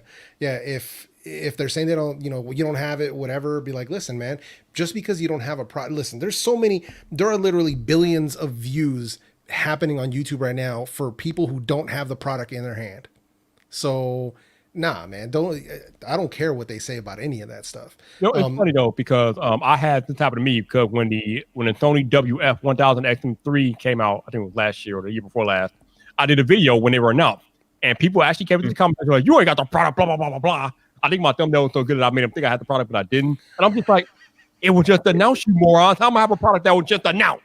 So a lot of times, if the product is just announced, how the hell you gonna have it? So if they come to you talking about you don't have the product, they be like, "Duh, it ain't out yet." What are we talking about here? Yep. Right. Okay. Yeah, I even have people accuse me of the video today saying like that I had some sort of a knockoff or a clone. I'm like, oh God. I'm like, nah, it's legit. It's legit. But yeah, it's just, the people just because technically they haven't been announced, but I already have a video. I'm like, bro, my boy Digital Slang had a video almost a week ago. So it's like, what do you mean, son? So, but yeah, no, it's people be on that nonsense. So yeah. Yo, man. T, you don't need YouTube mobile, T. You got Viper. I got you, T. I got you. How you doing, T, man? Thank you for dropping in, bro. I appreciate you. Yeah, man. T's in the lurk squad, man. Yeah, he's out there. Oh, this is a good comment from Young Ho. He says, if anything, I'd be more upfront rather than the title or thumbnail that you don't actually have the product. Title could be my thoughts on X. Don't Photoshop a thumbnail if you're holding the phone. I don't know if I agree with the not Photoshopping part. Well, here's the thing, though. My thoughts on X is not a very good title, though. That's the thing. So, but what I don't usually say first impressions. Something like that, or even just, I mean, you could put your thoughts and stuff like that also, but like, you can come up with titles that'll work using that keyword that you're trying to attack. Mm-hmm. But the whole thing is what I can't stand, and I've seen this, and I've even seen this from big channels, where they'll say something like, like iPhone 13 review, when all we're talking about is leaks. Yeah. And so, and I've seen this, and I'm like, hold on. Right. And I'll go and take a look, and there it is. They don't even have it. They're literally just talking about leaks. And I'm like, and everybody in the comment section is lighting them on fire. Like, this ain't a review. You don't have it. So, if you're just going to talk about it, don't never label it a review if you don't actually have it. But that's like pure clickbait. So definitely don't do that. But I get exactly where the gentleman's talking about, where Juno Kim's talking about. You definitely want to find a way of making that clear, that this is what this is. Like, you can verbally disclose it. You could put it in the title if you want to find a way of doing it. But I mean, sometimes it should be pretty obvious. Like, if something was just announced, and this is why you're looking for it because it just got announced, obviously this person's not going to have it. Right. So unless they're Marquez. Basically. And if you're not on his channel, then he ain't got it. So right. So I want to comment real quick about the thumbnail looking like you actually got the product when you don't. That is called getting you to click. I don't have a problem with that, because like Jeff said, you should know if a product is announced that chances are that person doesn't have it. But if they can get you to think they have it and you click on the video, they do what they're supposed to do. The thumbnail is supposed to entice you to click. So I don't want you guys to feel bad about making a thumbnail that gets somebody to click on the video, because that is the name of the game, getting them to click. Now, when you get them to click, you want to be honest in the front. And if you don't have that product, just let them know off the bat, I don't have the product. I'm just talking about my thoughts on it. Don't pretend like you got it if you don't, because they'll see through that immediately. But if you make a thumbnail, like Photoshopping you holding the product, I mean, that's the game. Like, you want them to click on the video, so you got to do what you got to do with that. Like El Jefe was saying, like, there's people who do stuff like hands-on first impressions with the Google Pixel 5 when it's not out yet, and there's some people who do get them like genuinely early, but there's some people who do like the hands-on with, and they've not got the product. They're just speaking about leaks, which I think's a bit scammy, kind of, if you get what I mean. Like, it's not fully scammy, but I just think it's a bit Yeah, you can't really have a hands-on video if you don't have hands on the actual product. I feel you. Some people use other people's footage. Yeah. And say it's hands-on. Yeah, you'll see stuff like that too. I saw that on the when I was doing my research for the Buds Pro, where somebody had a video. The title says hands-on, but it's literally pictures, somebody else's pictures at that, and I'm like, bro. But I'm not gonna go and like it's not my place to go in and tell them like get your stuff together. Right. But it's just one of those things where I'm like, bro, that's just a bad look because you're clickbaiting people here. But at least it becomes kind of clear. I think they changed the thumbnail or something, but now it's much more clear that that's what it is. But your comment section will set you on fire, man. So. Oh yeah, they'll flame broil you. Mm-hmm. Yeah, I think that's another thing that me and Hefe will definitely want to get across to you guys. No matter where you are on your creative journey on YouTube, always remember that your loyalty is to your audience. It's not to any brand or anything else. It is to your audience. Your objective should be to provide them value first and foremost, because your audience is the reason why any brand ain't going to pay attention to you anyway. So don't try to sell out to a brand, or don't try to shill out for a brand, or try to be play favor with a brand, because that brand is there for your audience. They're not really there for you. They're there for your audience. They want your audience. They want that target. They want that money or whatever the case may be. So you as a creator, you need to understand that your objective is to maintain that trust with your audience, because that is the most important thing that we have as creators on YouTube. That bond, that trust with our audience, that will take you a long way if you can maintain that. Yep, for sure, man. Thank you. Yeah. You guys have any other questions? Any other questions? Don't be shy. Honest, this has been amazing, by the way. Thank you so much for. I actually can't think of what. Yeah, thank you so much. This has been awesome. No problem, man. I want to get back. I'm not Jonathan Morton, nothing like that. I don't have the biggest following, but I know a lot of people watch this live stream, so I figured I'd get you guys up here, get you guys some spotlight. And thank you guys. Thank you so much for not embarrassing me. Thank you so much. We tried, man. We tried. Bro, I've had people on here that embarrass people before, man. I'm like, I'm never bringing you back on my live stream, but y'all have been great. Y'all are welcome back anytime, so thank you. Hey, we appreciate that. Thanks so much, man. Thanks, Viper. Thank you so much. I all of this actually got, I was like, can I call you real quick because I need to know for my life this night. Yeah, I'm just opportunity. All right, hey, Saif, you cutting in and out, man. You cutting in and out. I can't even hear you. I can hear you, but you're cutting in and out. I was saying, like, this opportunity is like, so good for us. I hope like, like testing. I think I know what he's saying. So he's saying like this opportunity's been amazing. I also heard him say we were talking earlier and he said I was on a call with Charlie, which is me, and then I think he was saying something about we were talking and like seeing how hyped we were for coming on today. So yeah. Hey, it's actually been awesome. Man, I just hope that I can provide some value to you guys. I appreciate the guys taking the time, and I know some of you guys over there across the pond. It's like what 2 a.m. over there. So man, shout out 3. Damn, man. 7 years. 7 a.m. 7 a.m. Damn. Wow. Yo. Yo, I appreciate y'all sincerely. I appreciate y'all making the time, man. Thank you. Yeah. Thanks for having us. Like I said, y'all got questions. I mean, we here, so ask away. Don't and also remember, no question is a dumb question. So whatever questions you got, let us know, man. Yeah. So, Hefe, head of security, you brought up something about what was that metric? Attention. Oh, you mean the viewer retention graphs? Viewer retention graphs. Yeah. So if I go and I look at mine and I see there's a point that it is a drop off, and you kind of gave some clues of what to look for. One thing that I heard is more so about being stationary. Like, don't keep what's on the screen too stagnant. Kind of switch it up, moved it. Have you found your formula? You can't tell me what your formula is because it won't work for me, but have you found that right blend of A-roll, B-roll, when to cut away from stuff and stuff like that? Yeah, no, for sure. For me, it's basically like, my main goal is to not go more than like, I don't want my face on the screen longer than 15 seconds. So that's just me. And that's worked very well for me since, but this is also why it takes me so long to make videos, because I have to shoot a lot of contextual B-roll. So if I'm talking about a USB-C port, I got to show the USB-C port. If I'm talking about, oh yeah, so these have USB-C and they have Qi wireless charging. So there's 2 shots I already have to make. One of them with a USB-C port, one of them charging on on a wireless charger. So I do a lot of contextual B-roll to keep the story moving forward.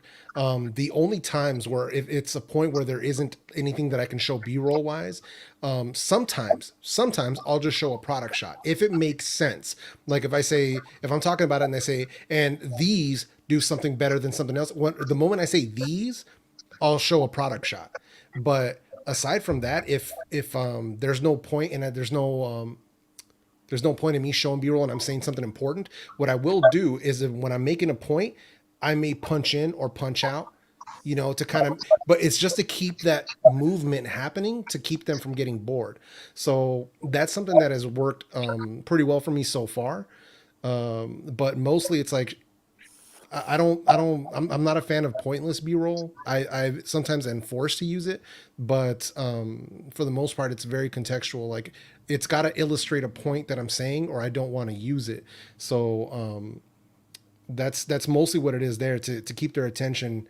Nobody wants to stare at my face the whole time. So for me, it's been right around 15 seconds or so. The ladies love Hefe. He lying. Yeah, man. Hefe. Yeah, man. So no, that's like, and that's how that plays out. Like even on a what I consider to be a relatively short video. So this right here is the shot list for the Buds Pro video. So that's the shot list right there. That's timestamps and shots of what specifically I need. So like right here is product, colors, disclosure, product, the app on iOS, USB-C and Qi, the case, holding it upside down, colors again, putting them in my ears, swapping the ear tips. So EQ presets. So it's literally everything that I'm going to shoot with the timestamps because I want it to be contextual. And if you look at it like the timestamp wise, it's like the videos start with B-roll. Like they literally start out like that. So that's to grab people's attention. But it's like, here's a timestamp at 0, then at 8 seconds, then at 16 seconds, then at 33 seconds, then at 54 seconds, then at 110, then at 125, then at 140, then at 146, then at 202. So it's literally just like that the whole way through. And it's tougher and it takes more time to do it. But I'm trying to make the experiences for the viewer. I want it to be better for them. And it works well. Like, putting that effort into the video today, I've seen a big jump in subs today alone. So, and it's a lot of people who have never seen my channel. And now they're just like, okay, like I really like the way you're doing this. I'm subscribing. I can't wait to see the full review. But that's just about, I'm trying to be as self-aware for the quality for the viewer experience. That's really what I'm aiming for. Perfect. Yeah, that's very, very helpful because when I shoot my A-roll and then I watch it and I'm trying to chop it up and then I go through and I mark it in the timeline. This is where I'm going to do this B-roll. I don't actually write it down like that, which looks way better than what I'm doing. So I'm probably going to try that. Yeah. And then I usually try to go back and shoot the B-roll, but then it's like by the time I get done with the B-roll, it's like I don't like it. Like I feel like it's too much or it's not contextual. I'm glad you kind of said that if it doesn't really work, just don't put it in there. Yeah. I don't really try to force it. But yeah, I do try to be mindful of keeping the audience's attention by punching in and moving things around and not being too stagnant. But sometimes I just can't do better than just my face. I mean, depending on the topic. Yeah. But yeah, I just got to get creative and keep their attention. Like one thing that works is if you watch Travis's videos or even my guy Nick Nimmin, if you watch their videos, you'll notice that they'll say a sentence from this side and then the next sentence will be from this side, and because they're always on screen, there's like no B-roll, so they're going this way and then this way and then this way and they're punching in and punching out. So you have to kind of make it dynamic for somebody if you're going to be on the screen for a long period of time. And I do it super basic, like I'm just punching in 10% and then back out and then back in and then back out. So I'm doing it super basically. I'm not like, because I'm not standing up when I'm shooting these videos. You crazy? So now, but yeah, so that's that's how I kind of do it. We got a question for you, Hefe. Obviously, you're the vidIQ expert. So what scheduling videos? I know you do this sometimes, Jeff. So is scheduling video good, bad, or how does that work for a channel exactly? as long as you're Sorry to scheduling. interrupt real quick, but Yeah, I go do ahead. have to go. No worries, I man. appreciate you guys having me on. It was good to talk to you all, and I hope you guys have a good night. Or All right, morning. man. Adam, appreciate you, bro. Yeah, good seeing you, man. Hey, good to see you, Adam. Good night. See you, bro.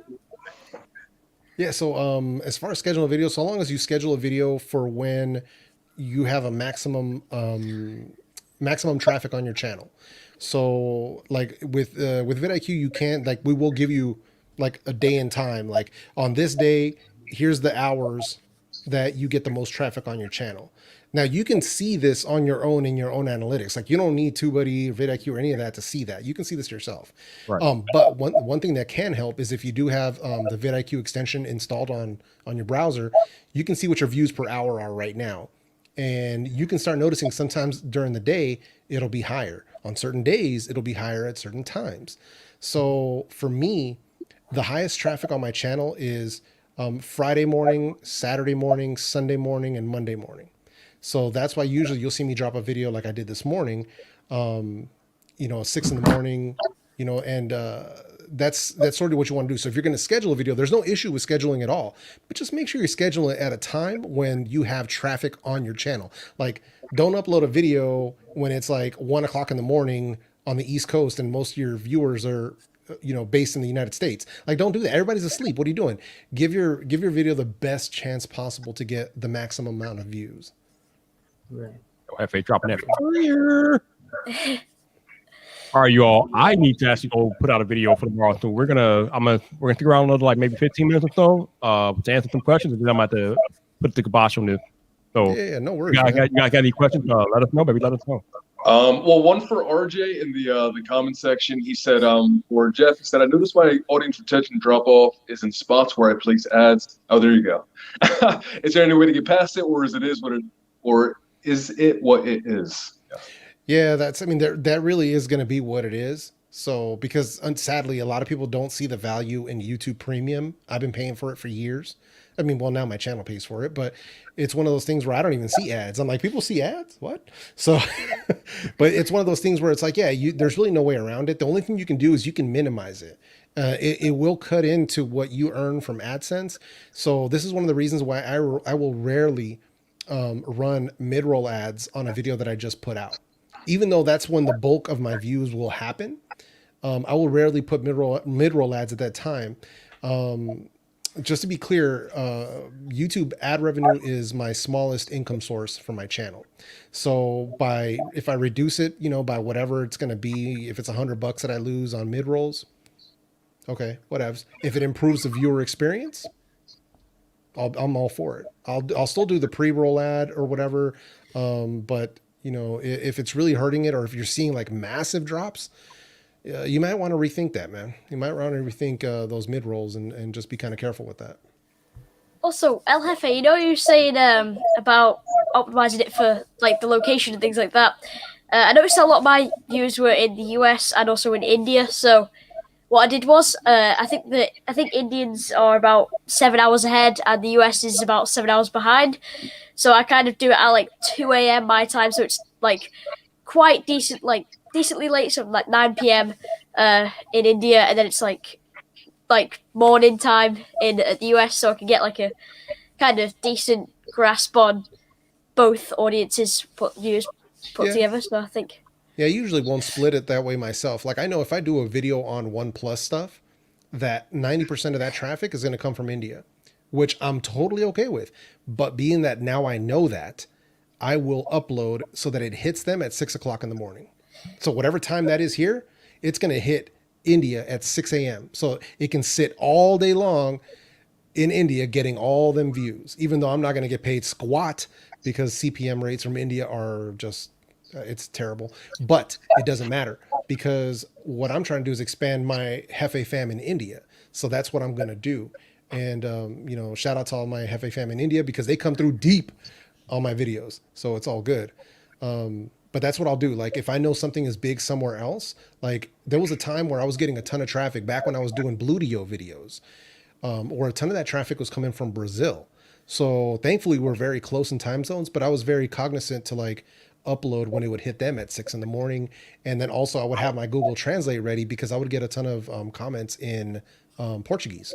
So I would be answering those comments back with Google Translate. So just, you know, I always watch those demographics to see where views are coming from. And because you want, like I said, just like when I upload videos here based on, I want my videos to hit the East Coast around like 8, 9 in the morning. It's the same thing. If I know it's going to be in the UK, I will time it so it hits them in the morning, because I don't want my videos going up when people are going to bed. If you need any help with the translation, let me know. I can do that. Gotcha, man. Yeah, I just find, you know, I watch actually the majority of YouTube when I'm actually supposed to be going to bed, which is a bit sad. But yeah, I do it anyway. And so I just kind of get a good time, like 9 p.m. I don't know why. Maybe that's just me. I probably should have it timed more for in the morning, but yeah, find that it works pretty decently. No. And Max Balzer said there's a chart in Studio that tells you when to upload.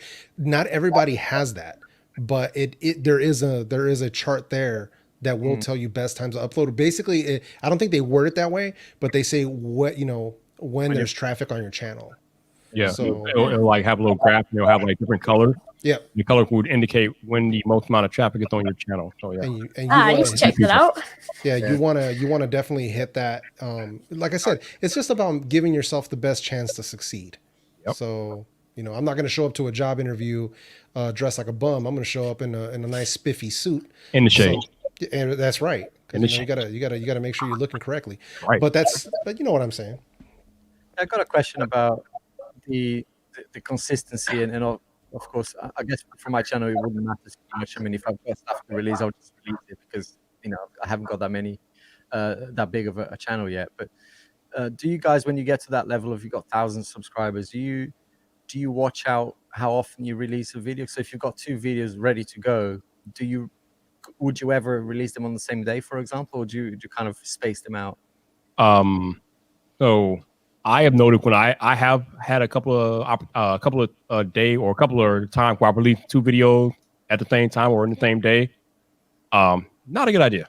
One video usually going to get canceled out by the other one. So usually the video that you release later on, it could have canceled the one that you released earlier. If you do that, or if you release them in close proximity, so you definitely want to space them out at least 24 hours.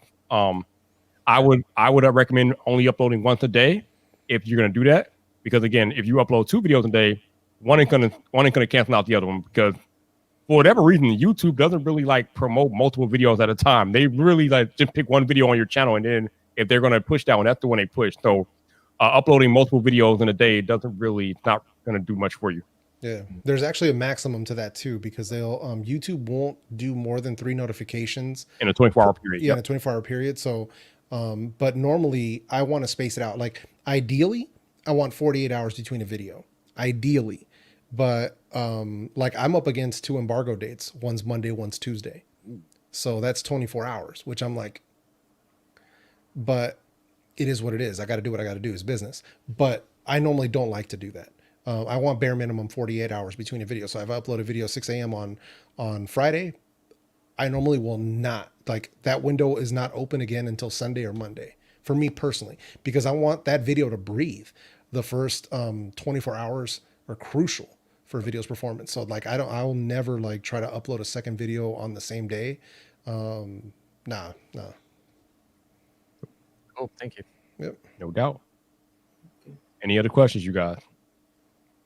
I mean, I think it is time for me to go now, but like, yeah, it's been amazing, like talking to all of you. Viper, thank you so much. And yeah, thank you for all the advice, and I hope to talk to you all very, very soon. Yo, thanks for making sir. I appreciate you. Hey, for those of y'all watching in the chat, like I said, if you want to subscribe to any of their channels, all of their links are down in the description. Definitely go check them out. They're going to be on the rise. You're going to be seeing them a lot more on the platform if they stay consistent with it. So definitely check them out. All right, y'all. I'm going to stick around for maybe like another 5 minutes or so. You guys got any last questions? Get them out. When is the next one? Just kidding. Oh, man. It is not easy putting it together, man. I have to like go through all those submissions and things. Well, I don't know. Probably not going to be for a while, man, to be honest with you. Yeah. No, but it's a good time though, man. And I'm glad you did it because, you know, it was stuff like this where it was tough getting advice or even things like this, even when like we were coming up and stuff. Thankfully, we had people like Nick Nimmin and Roberto Blake that were always willing to drop game to kind of make our channels better. So, when you find people like that, you definitely want to stick to them, and they're doing good work out here. So, but always learn, man. Like, always be willing to change and always be willing to learn, because I'll tell you that much, even with me, where I'm paid to like help people with their stuff, I'm always learning and I'm always experimenting, because I want to make sure that I keep up with my stuff. And, but that's just the way you got to do it, man. Don't be afraid to like mess around and change things and play around with your channel in a sense. Take it seriously if it's going to be a business, but otherwise, as you're growing, really try to find what you're doing. So, and you guys are doing good stuff. I was checking out everybody's channels and stuff, and I like what I'm seeing. So yeah, man, just, keep doing what you guys are doing. No doubt. Yeah, this has been really helpful. Like, I'll probably come back and watch this stream a couple of times over, make some notes down, because what you guys have given us as advice, I'm pretty sure we can all agree, is some pretty valuable and like pretty amazing stuff. So I'll definitely be back watching the video for like that 2 hour mark, probably like on after that, because before that we were just having a nice little chat about what we were doing, and but about the like what value we bring to the audience and things like that. And then all the analytical stuff, I'll definitely take a look back at that. And I think it'd be a pretty valuable stream to come back to. Yeah, it'll be here. But I got questions, man. Because you say you're 13, but I've seen your videos, I've seen your content. You're like 13 going on 40. Are you sure you're not an old man in a young dude? What's going on, man? What's up? What's up, TechPhD? What you say? Oh no, I was like, dude, they're like, for a 13-year-old, you are like way beyond your years. I don't understand. I was not that sharp when I was 13, man. But bro, you keep doing what you're doing, man. Yeah. You might be. I don't even know if you're human. You might be an Android, man. I don't know. I got questions, bro. Hey, Viper. Let me do this real quick, because I saw Matt was asking about where to find that graph. I'm going to share my screen real quick. Go right ahead, man. Go right ahead. Oh yeah. Let me share. It's going to be one of the tab. Appreciate that, Viper. So let me see. Can you guys see that? Here we go. Yep. Ooh. All right. So when you go into your analytics, go into the audience, and then you'll see this purple bar says when your viewers are on YouTube. Yep. So that's what you want to look at. Yep. So that's the big one right there. You want to make sure you're looking at that. But that's going to kind of tell you that. And then another one that I want you guys to kind of look at, and why I make videos the way I do, is look at the watch time from subscribers, non-subscribed, 81%. That's how you grow a channel. You don't want this to be big. You want this to be big, because this is where you grow. Because when your videos are being shown to people that are not subscribed to you, that's the chance to pull in a new audience and get them to hit that subscribe button. But just wanted to make sure that we share that, so it was clear in that way. Matt knew exactly where that bar was. That's pretty good. Yeah. Yeah. No doubt. And also remember that every time you put out a video, somebody's going to be watching your video for the first time. Yep. Yeah, it's true. No doubt. Very true. Oh yeah, no, don't. Yeah, no, I don't. I usually don't share my my analytics screen like that, because people were like, "Wait, what's going on in that channel?" But yeah, if anybody ever has questions about that kind of stuff, or if you want a peek at what like a channel at mine, what's going on in the analytics on a channel of my size, or like I don't know if Viper be willing to do it, but I'm always open to share that stuff. Like I don't. It's whatever to me, because I want you guys to see where it could be for this particular type of channel. But even then, there are channels doing better than mine with less subscribers.